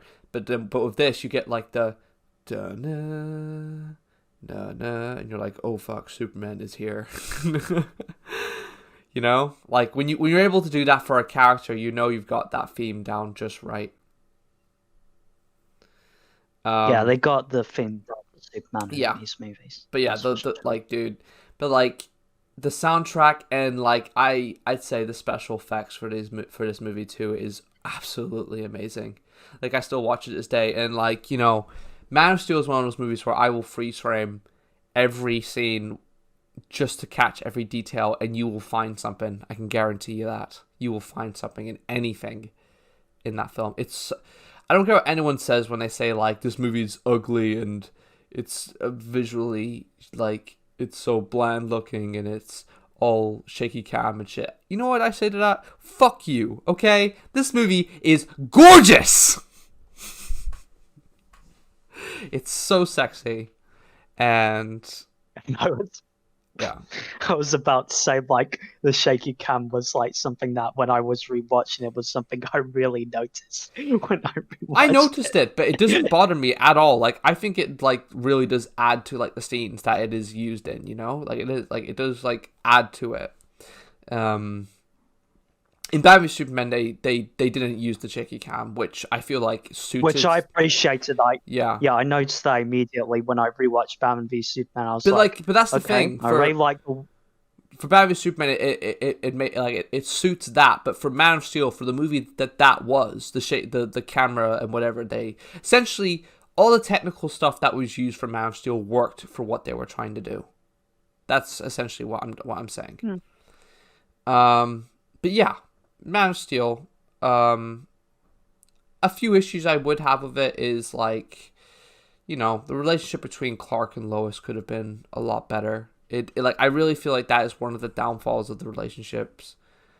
In the overall Snyderverse, you could say, is the, you know, Batman v Superman. It really does build it up to be like whenever he does, spoiler alert, die. You know, there's this real like big chemistry between these two characters, and it's not really felt even to that point. And this movie introduces it, but it takes it to that they're gonna be a couple at the end, or kind of hints at it, and then in Batman v Superman they're already a couple. And I don't know. It's just like, as someone who They rush the development. Yeah, as someone who actually does really like great chemistry between a male and female in films, like for example Andrew Garfield and Emma Stone, they are literally my favorite on-screen superhero couple ever. Like, if anyone should look on how to do relationships with superheroes, look at that and just use that as your as inspiration. And obviously it helps. To be fair, they were dating in real life. That's what I mean. Like, I was gonna say, like, but like, obviously they were dating, so that does help. So maybe like get your actors to date. But yeah, but that was good. Have their chemistry be so good that they're dating in real life. Exactly.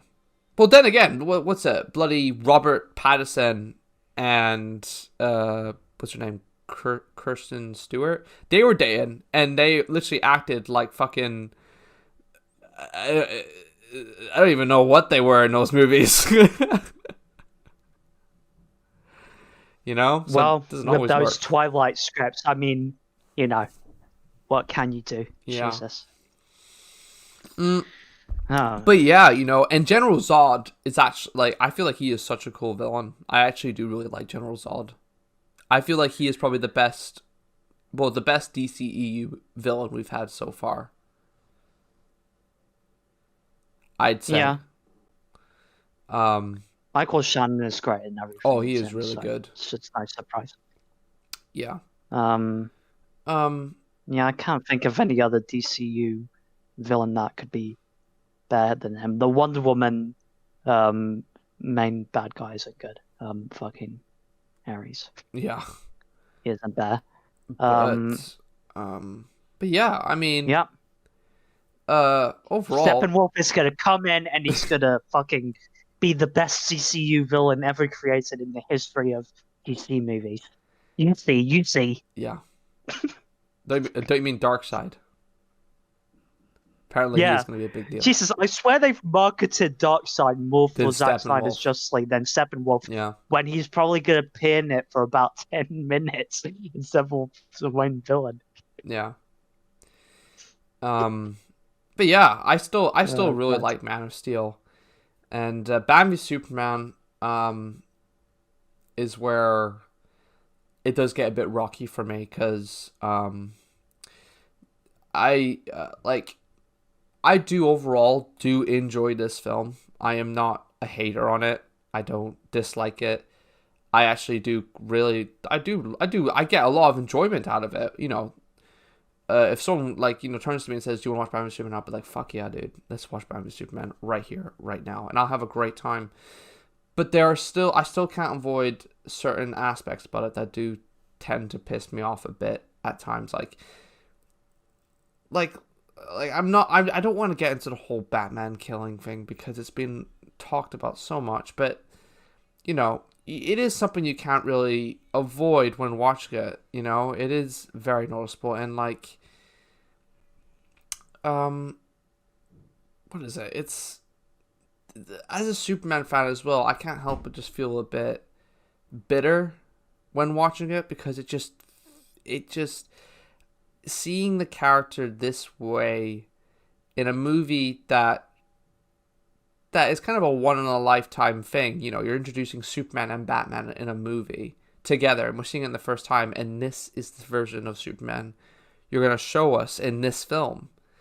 It's like, Dude, look, when I saw Man of Steel, I was watching Superman, I was like, okay, I mean, the guy is already he doesn't, okay, this is origin, and he's really quiet, he's not really saying anything, and he's a bit depressed, and yeah, talking about, how his father wants his powers to be kept secret, and then we get to Batman v Superman, it's just even worse. I was pissed off at Superman, the entire time I was rewatching Batman v Superman.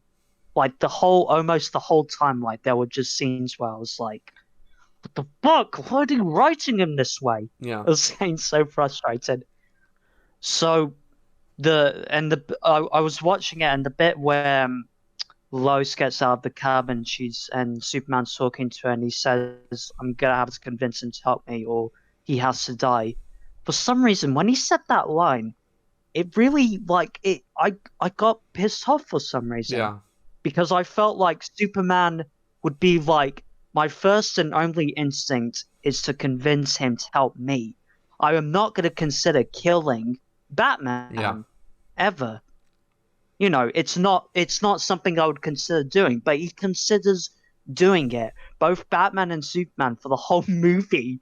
It's like Batman is thinking the whole movie, oh, I've got to kill Superman because he's a threat to the human race and stuff like that. I mean, Batman's motivation is built a bit better than Superman's, frankly. Just the opening scene is enough motivation, to see that kind of destruction the way Bruce Wayne does really sells why he isn't a fan of Superman to me. Yeah. So well done. And then Superman, it's just, the guy is telling, Batman, oh, I'll destroy your Batmobile. The Bat is dead. Fuck off, Batman. Retire.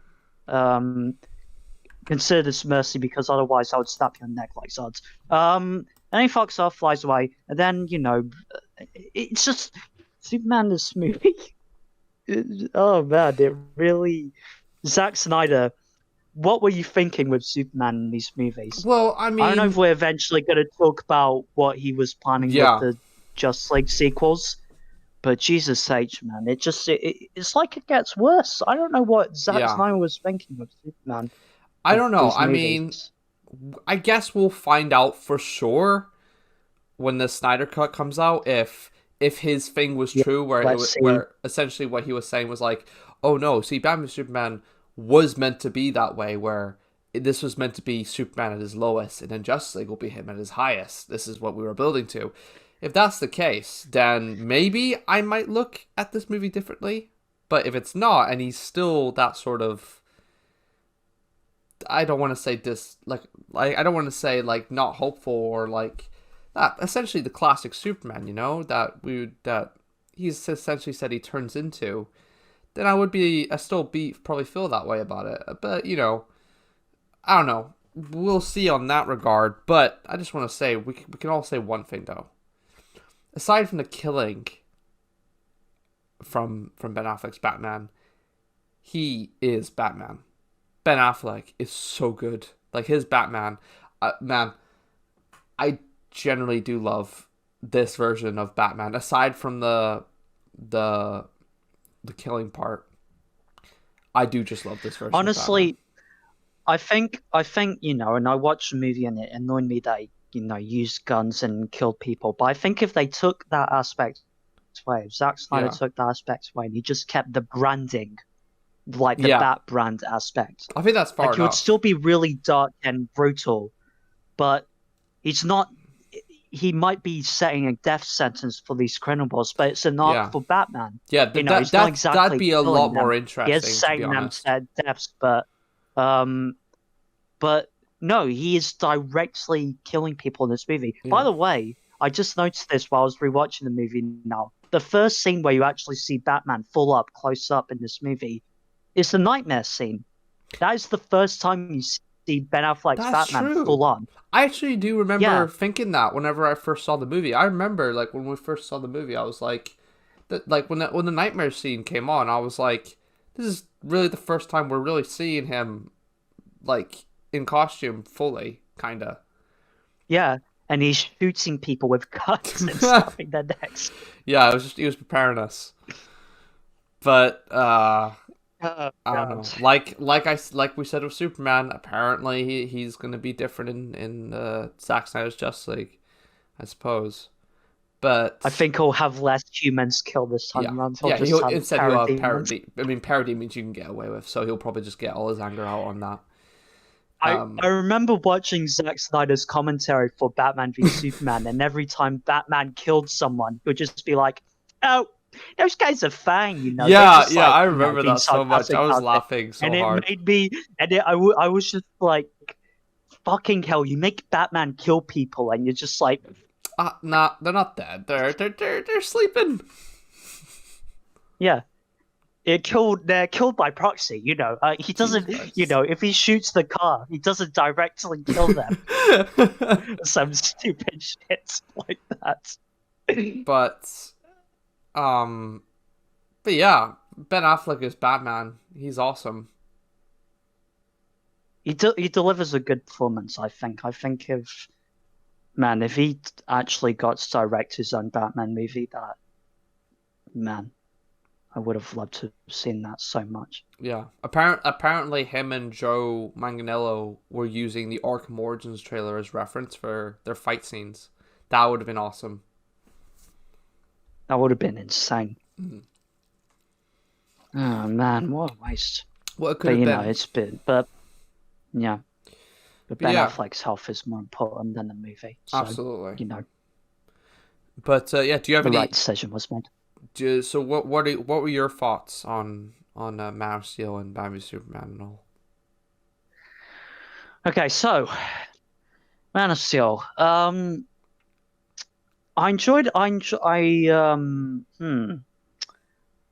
can't. I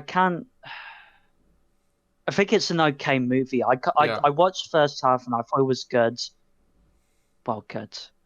Okay, it's not perfect, and Jonathan Kent still really annoys me. Like the stuff ever since I was a kid, I was annoyed by him saying maybe to potentially leaving kids die on the bus. Yeah, I feel like that line could have been delivered a lot better. Like, I don't think essentially he was saying let them die, but it could have been delivered in a better way that made it a bit more clear that he wasn't meaning that, essentially. Because, like, I think what the indication for that scene is he doesn't know what he should have done. That's essentially what Jonathan Kent is saying in that scene. It's like, I don't know what you really should have done. I don't know. I guess he was just afraid about his powers being, out in the open. But he should direct Clark. Jonathan Kent should have directed Clark to try to help people somehow, not hide his powers completely and not help people when he can. I mean, Clark Kent doesn't really listen most of the time. I mean, the only time he listened, quote unquote, was when Jonathan Kent put his hand up and he was like, "Let me die, son, in front of your mother and traumatize her. Bye. See ya, chump."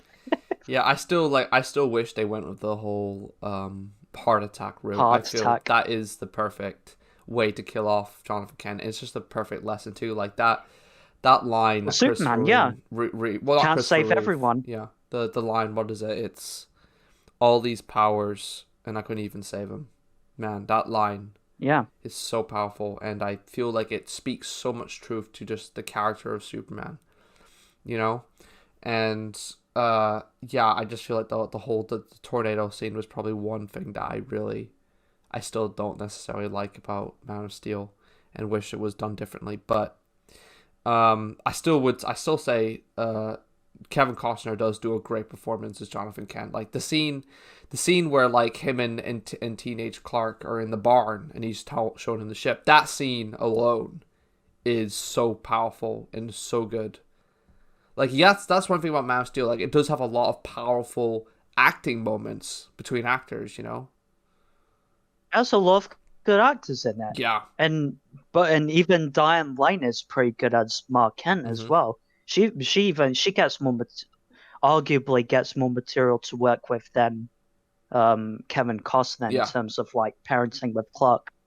So she gets more room to shine, I suppose. But most of the actors in this movie were good. It's just there was certain like script choices and certain dialogue, certain lines that were just a bit hit or miss. Yeah.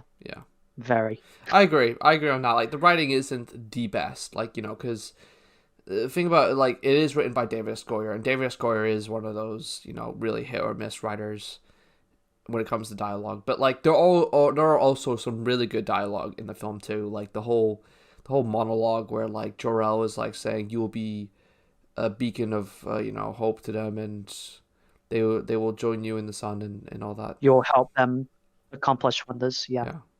That's like that's really good. Russell Crowe is really good. Yeah, he's really good. Jor-El. He's really good. Performances in this movie, just overall, the performances are strong and great.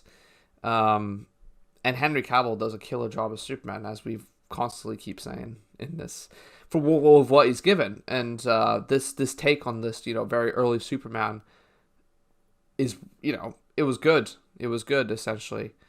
But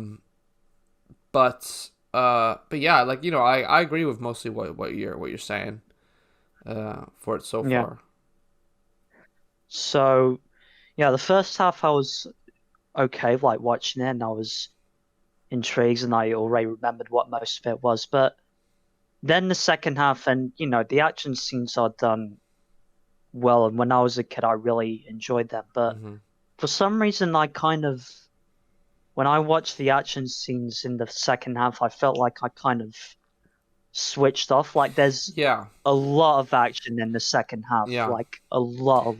I would say, like, it's because of the complaints, obviously, from Superman Returns and previous movies saying they didn't have enough action. So Zack Snyder was like, you know, gotta add a whole act of action. I think but it was just Man of Steel is definitely one of those movies where you do have to be like in a certain mood. If you're not an action buff, you would probably be really turned off by it, especially in that second and third act. Really bored, really bored. But you know, if you're someone who loves movies like Pacific Rim, you know, you'll be having the time of your life. Oh yeah, for sure. Yeah. Oh man, that's one movie that fucking I had to drag myself to watch. Sort of. Really? Pacific Rim. Yeah, I think did we watch it together? Did we watch that movie together?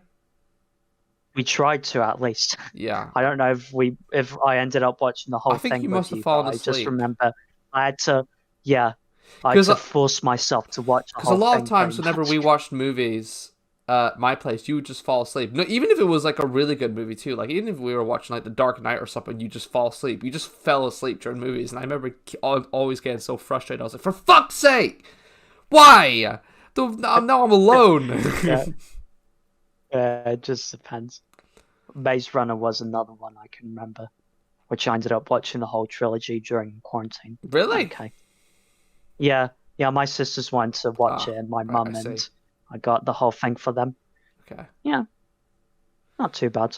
Entertaining. Yeah. But overall, what would you say is like, overall, if you had to put a final pinpoint on Man of Steel, what would you say is your last statement on it? Like, what would you say overall as a film?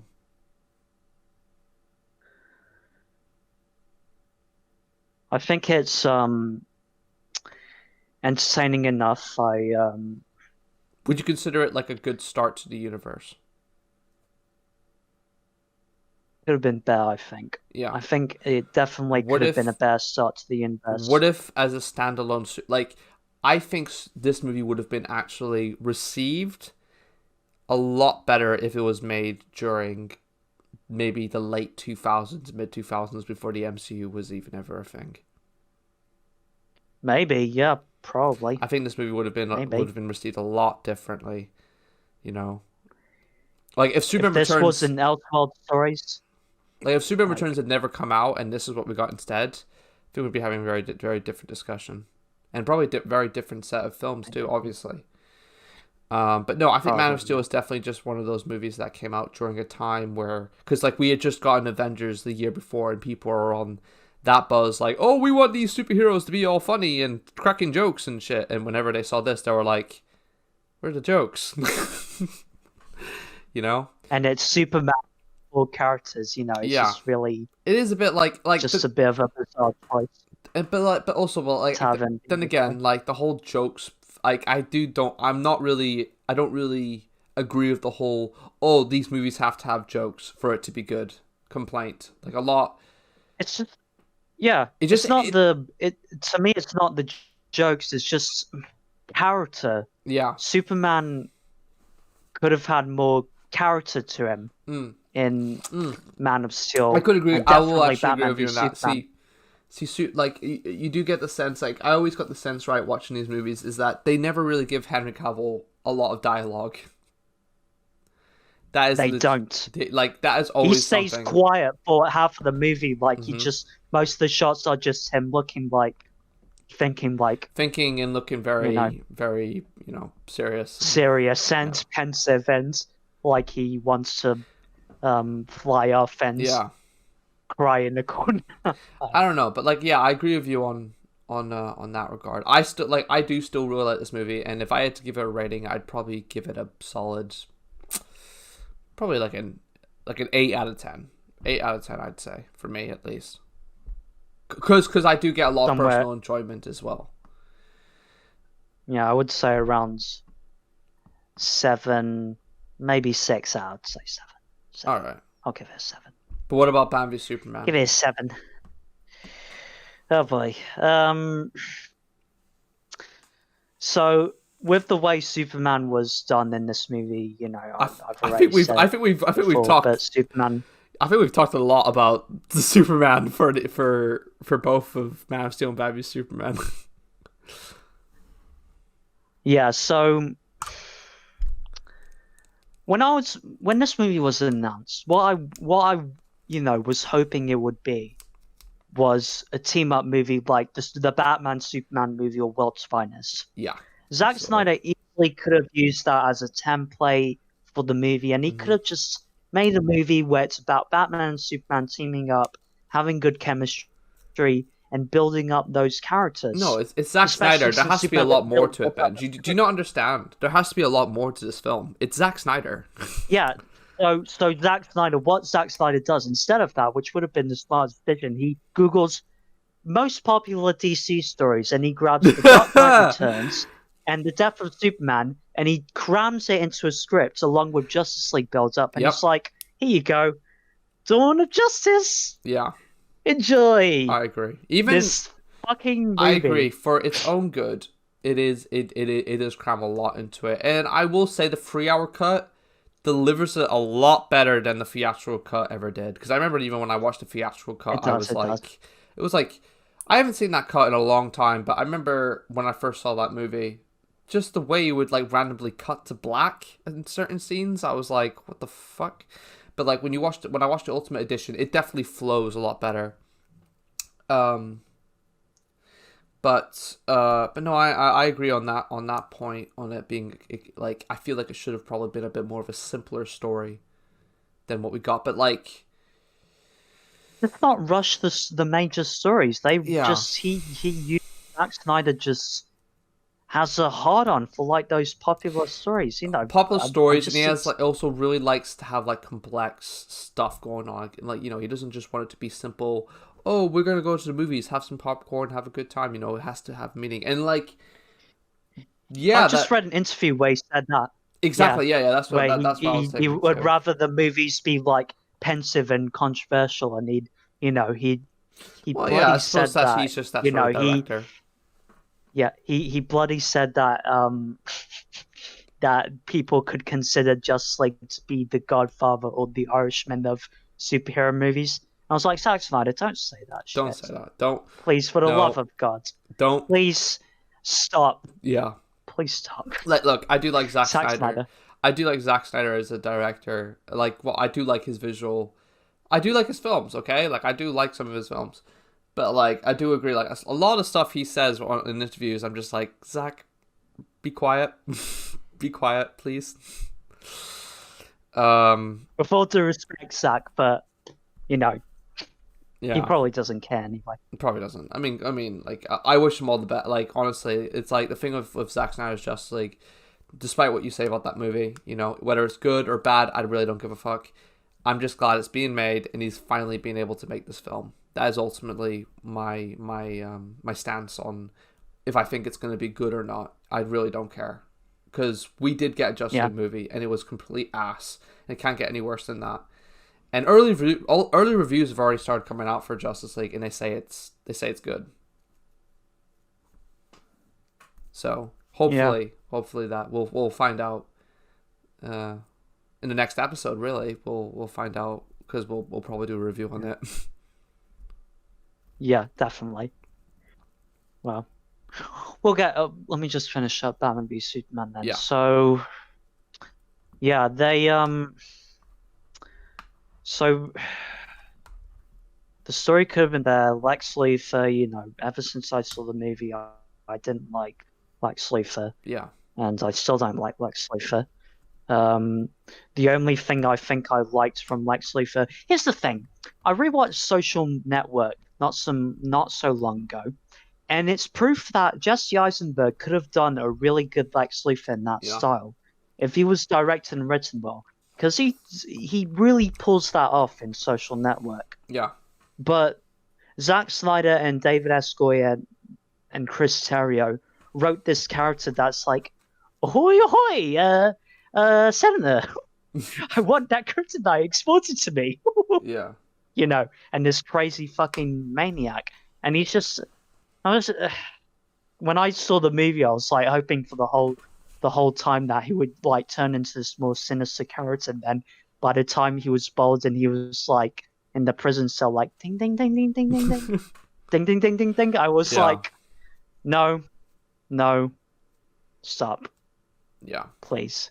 I do agree with you on that one. I do not like Lex Luthor in this movie, but like I like it in the sense of it does make me laugh every time. But I would have rather preferred if they got someone like Bryan Cranston even as Lex Luthor. If they got an older Lex Luthor, I think it would have been really cool. Which, I mean, they could, if they, let's just say magically they were to continue the Snyderverse after Zack Snyder's Justice League, and they were to continue this universe, and they wanted to bring Lex Luthor in, the original Lex Luthor, it can be done, because isn't it said, like, this is his son, essentially? The original Lex Luthor's son?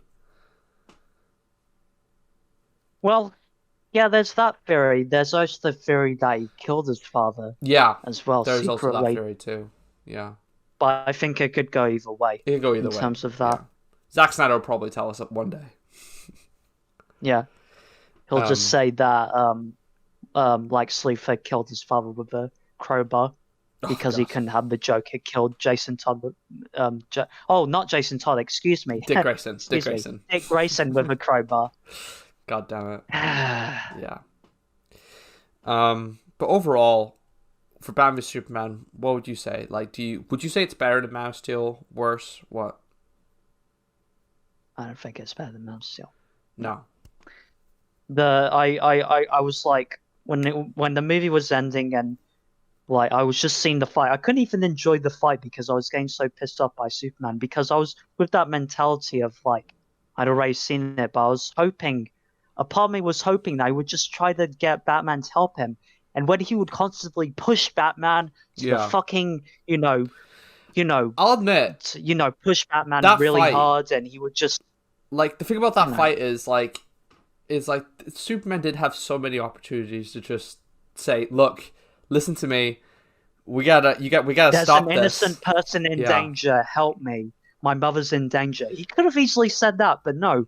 Of course, Zack Snyder had to fucking jerk himself off and, make the... Well, we did have to have a fight in here somewhere. Fight. I mean, some could argue that the fight should have been done probably an hour earlier than it actually was.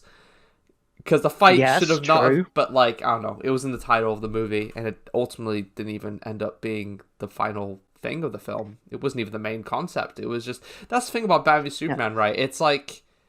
It's called Batman v Superman... Well, obviously, Dawn of Justice. But Batman v Superman isn't really the main driving force for this film. It really isn't, if you really think about it, compared to all the 6 storylines that are going on in the film. Yeah. That's probably what I think I'd come down to and what I'd say about Batman v Superman. I do like Man of Steel, and I suggest that to anyone. But with Batman v Superman, I always be like, it's good, but you do have to be... you do just have to just watch it and kind of just... Don't expect a typical superhero film and just kind of, it just leave your mind open for interpretation, really, because you're not going to get what you're expecting from a Superman and Batman film. And I think as like an Elseworlds, as someone who reads so many comics and sees so many different versions of the characters, when I think about it in the way of like, man, what would I think if I just read this in a comic? Would I like it or would I dislike it? And ultimately, I probably would like it and love it. So I kind of watched the movie as like this live action comic book graphic novel Elseworld sort of story, like The Dark Knight Returns, really. And you do get a better feeling when watching it, rather than this start to like the cinematic universes that expands on different films and shit. Yeah, but I think that was Warner Brothers' mistake. I think after Zack Snyder's Justice League, and if that's the final film, and this is just this like trilogy of films that stands alone, is disconnected to the universe completely, which is probably likely to be the case, I think maybe this movie might be delivered a lot better. And I'm probably going to do that. Whenever Zack Snyder's Justice League comes out, I'll give this trilogy a rewatch back to back to back and consider it right. This is the start. This is the finish. Let's Lord of the Rings. Let's do this and see how I feel. Do I think this is a good set of films? Got past the Batman v Superman bit. The bit that pissed me off the most about this movie is definitely the last bit with Doomsday and the whole death of Superman thing. Doomsday was a bit... It was really such a waste. It was such a waste, and I really... Ever since I saw the movie, I was just so disappointed that... Because it could have been built up so well, Superman dying, And he wasted it completely, Zack Snyder. He really... But it's like I said, where it ties into the idea of like when you're gonna watch this as a trilogy of films, and like and I guess it'll be different that way because it's like it's the middle, sort of. So the Justice League will be the last and shit. So I suppose it might be viewed differently that way. But back then, when we didn't know this was the case, where it's like, this isn't going to be just a trilogy of films, this is a universe, it's like, man, you fucking killed them off so early, what the fuck? But now I think with this idea of like, right, it's just a trilogy, then I suppose I might look at it differently and stuff. But yeah, no, I agree overall with you, like, it should have been, if it was, at the time, for it being like a DC Extended Universe and future films and building up these characters, it was way too early and not done that effective too. I mean, I remember at the time I did cry, but that was because it was during my I like to say emotional phase in my life where practically anything would make me cry. I'm definitely not as bad as I was. Like I could watch a pretty sad scene in a film and probably feel sad, but like not cry. Like if it was 15-year-old me, I would probably burst out into tears. Like I remember, I remember there was a time where like fucking like just calling back to Man of Steel. I'd watched Man of Steel, and when Superman kills Zod, and seeing Superman scream in pain would make me cry. I'd be like, "Man, Superman, I'm so sorry you've gone through this," you know. But no, I agree with you on that, Yeah. At the same time, I just think it's going to be probably viewed a lot differently now. And yeah, I think that's essentially my thoughts on both Man of Steel and Batman Superman, and my hope for Zack Snyder's Justice League and the trilogy as a whole, and what I hope to feel after. And I just, overall, I mean, this is Zack Snyder's. This isn't the DC EU. This is the Zack Snyder DC universe. To be honest, I was planning to go a bit more in depth with like because there were like some stuff about the future Justice League plans and stuff. But I feel like looking at the runtime that this podcast has gone for right now, I think this is probably a good stopping point. I'll give my rating for Batman v Superman before I forget. Oh yeah, rating, yeah. Maybe a 5 or a 6 out of 10. I gotta be real. When I rewatch this, I'd give it a 7. I'd give it okay, 6 out of 10. I'd give it a 7, to be honest. I'd give it a 7 because I do get some enjoyment out of it. Like I said, of the mindset you're in to watch it. But yeah, I think it does depend. Yeah, that's I suppose that's our retrospective on both Man of Steel and Batman v Superman, and obviously Zack Snyder's Justice League comes out in a very short while, so we'll give our thoughts on that finally, and hopefully it's awesome. Sounds awesome. And after 4 years of hashtag release the Snyder Cut. Well, now it's going to be restored to Snyder Cut. No, Snyderverse. Sorry. Oh God. Yeah, be prepared for that. It's already started. Just to let you know. Yeah. Guys, read the interviews that Zack Snyder's giving and see that he's not interested in doing the sequels. For goodness sake, just stop. This is it. Yeah. This is the end. Though I will say, end. if I could have one more thing, I want Zack Snyder to make that Robin comic with Jim Lee that shows what happened to Dick Grayson before he died from the Joker.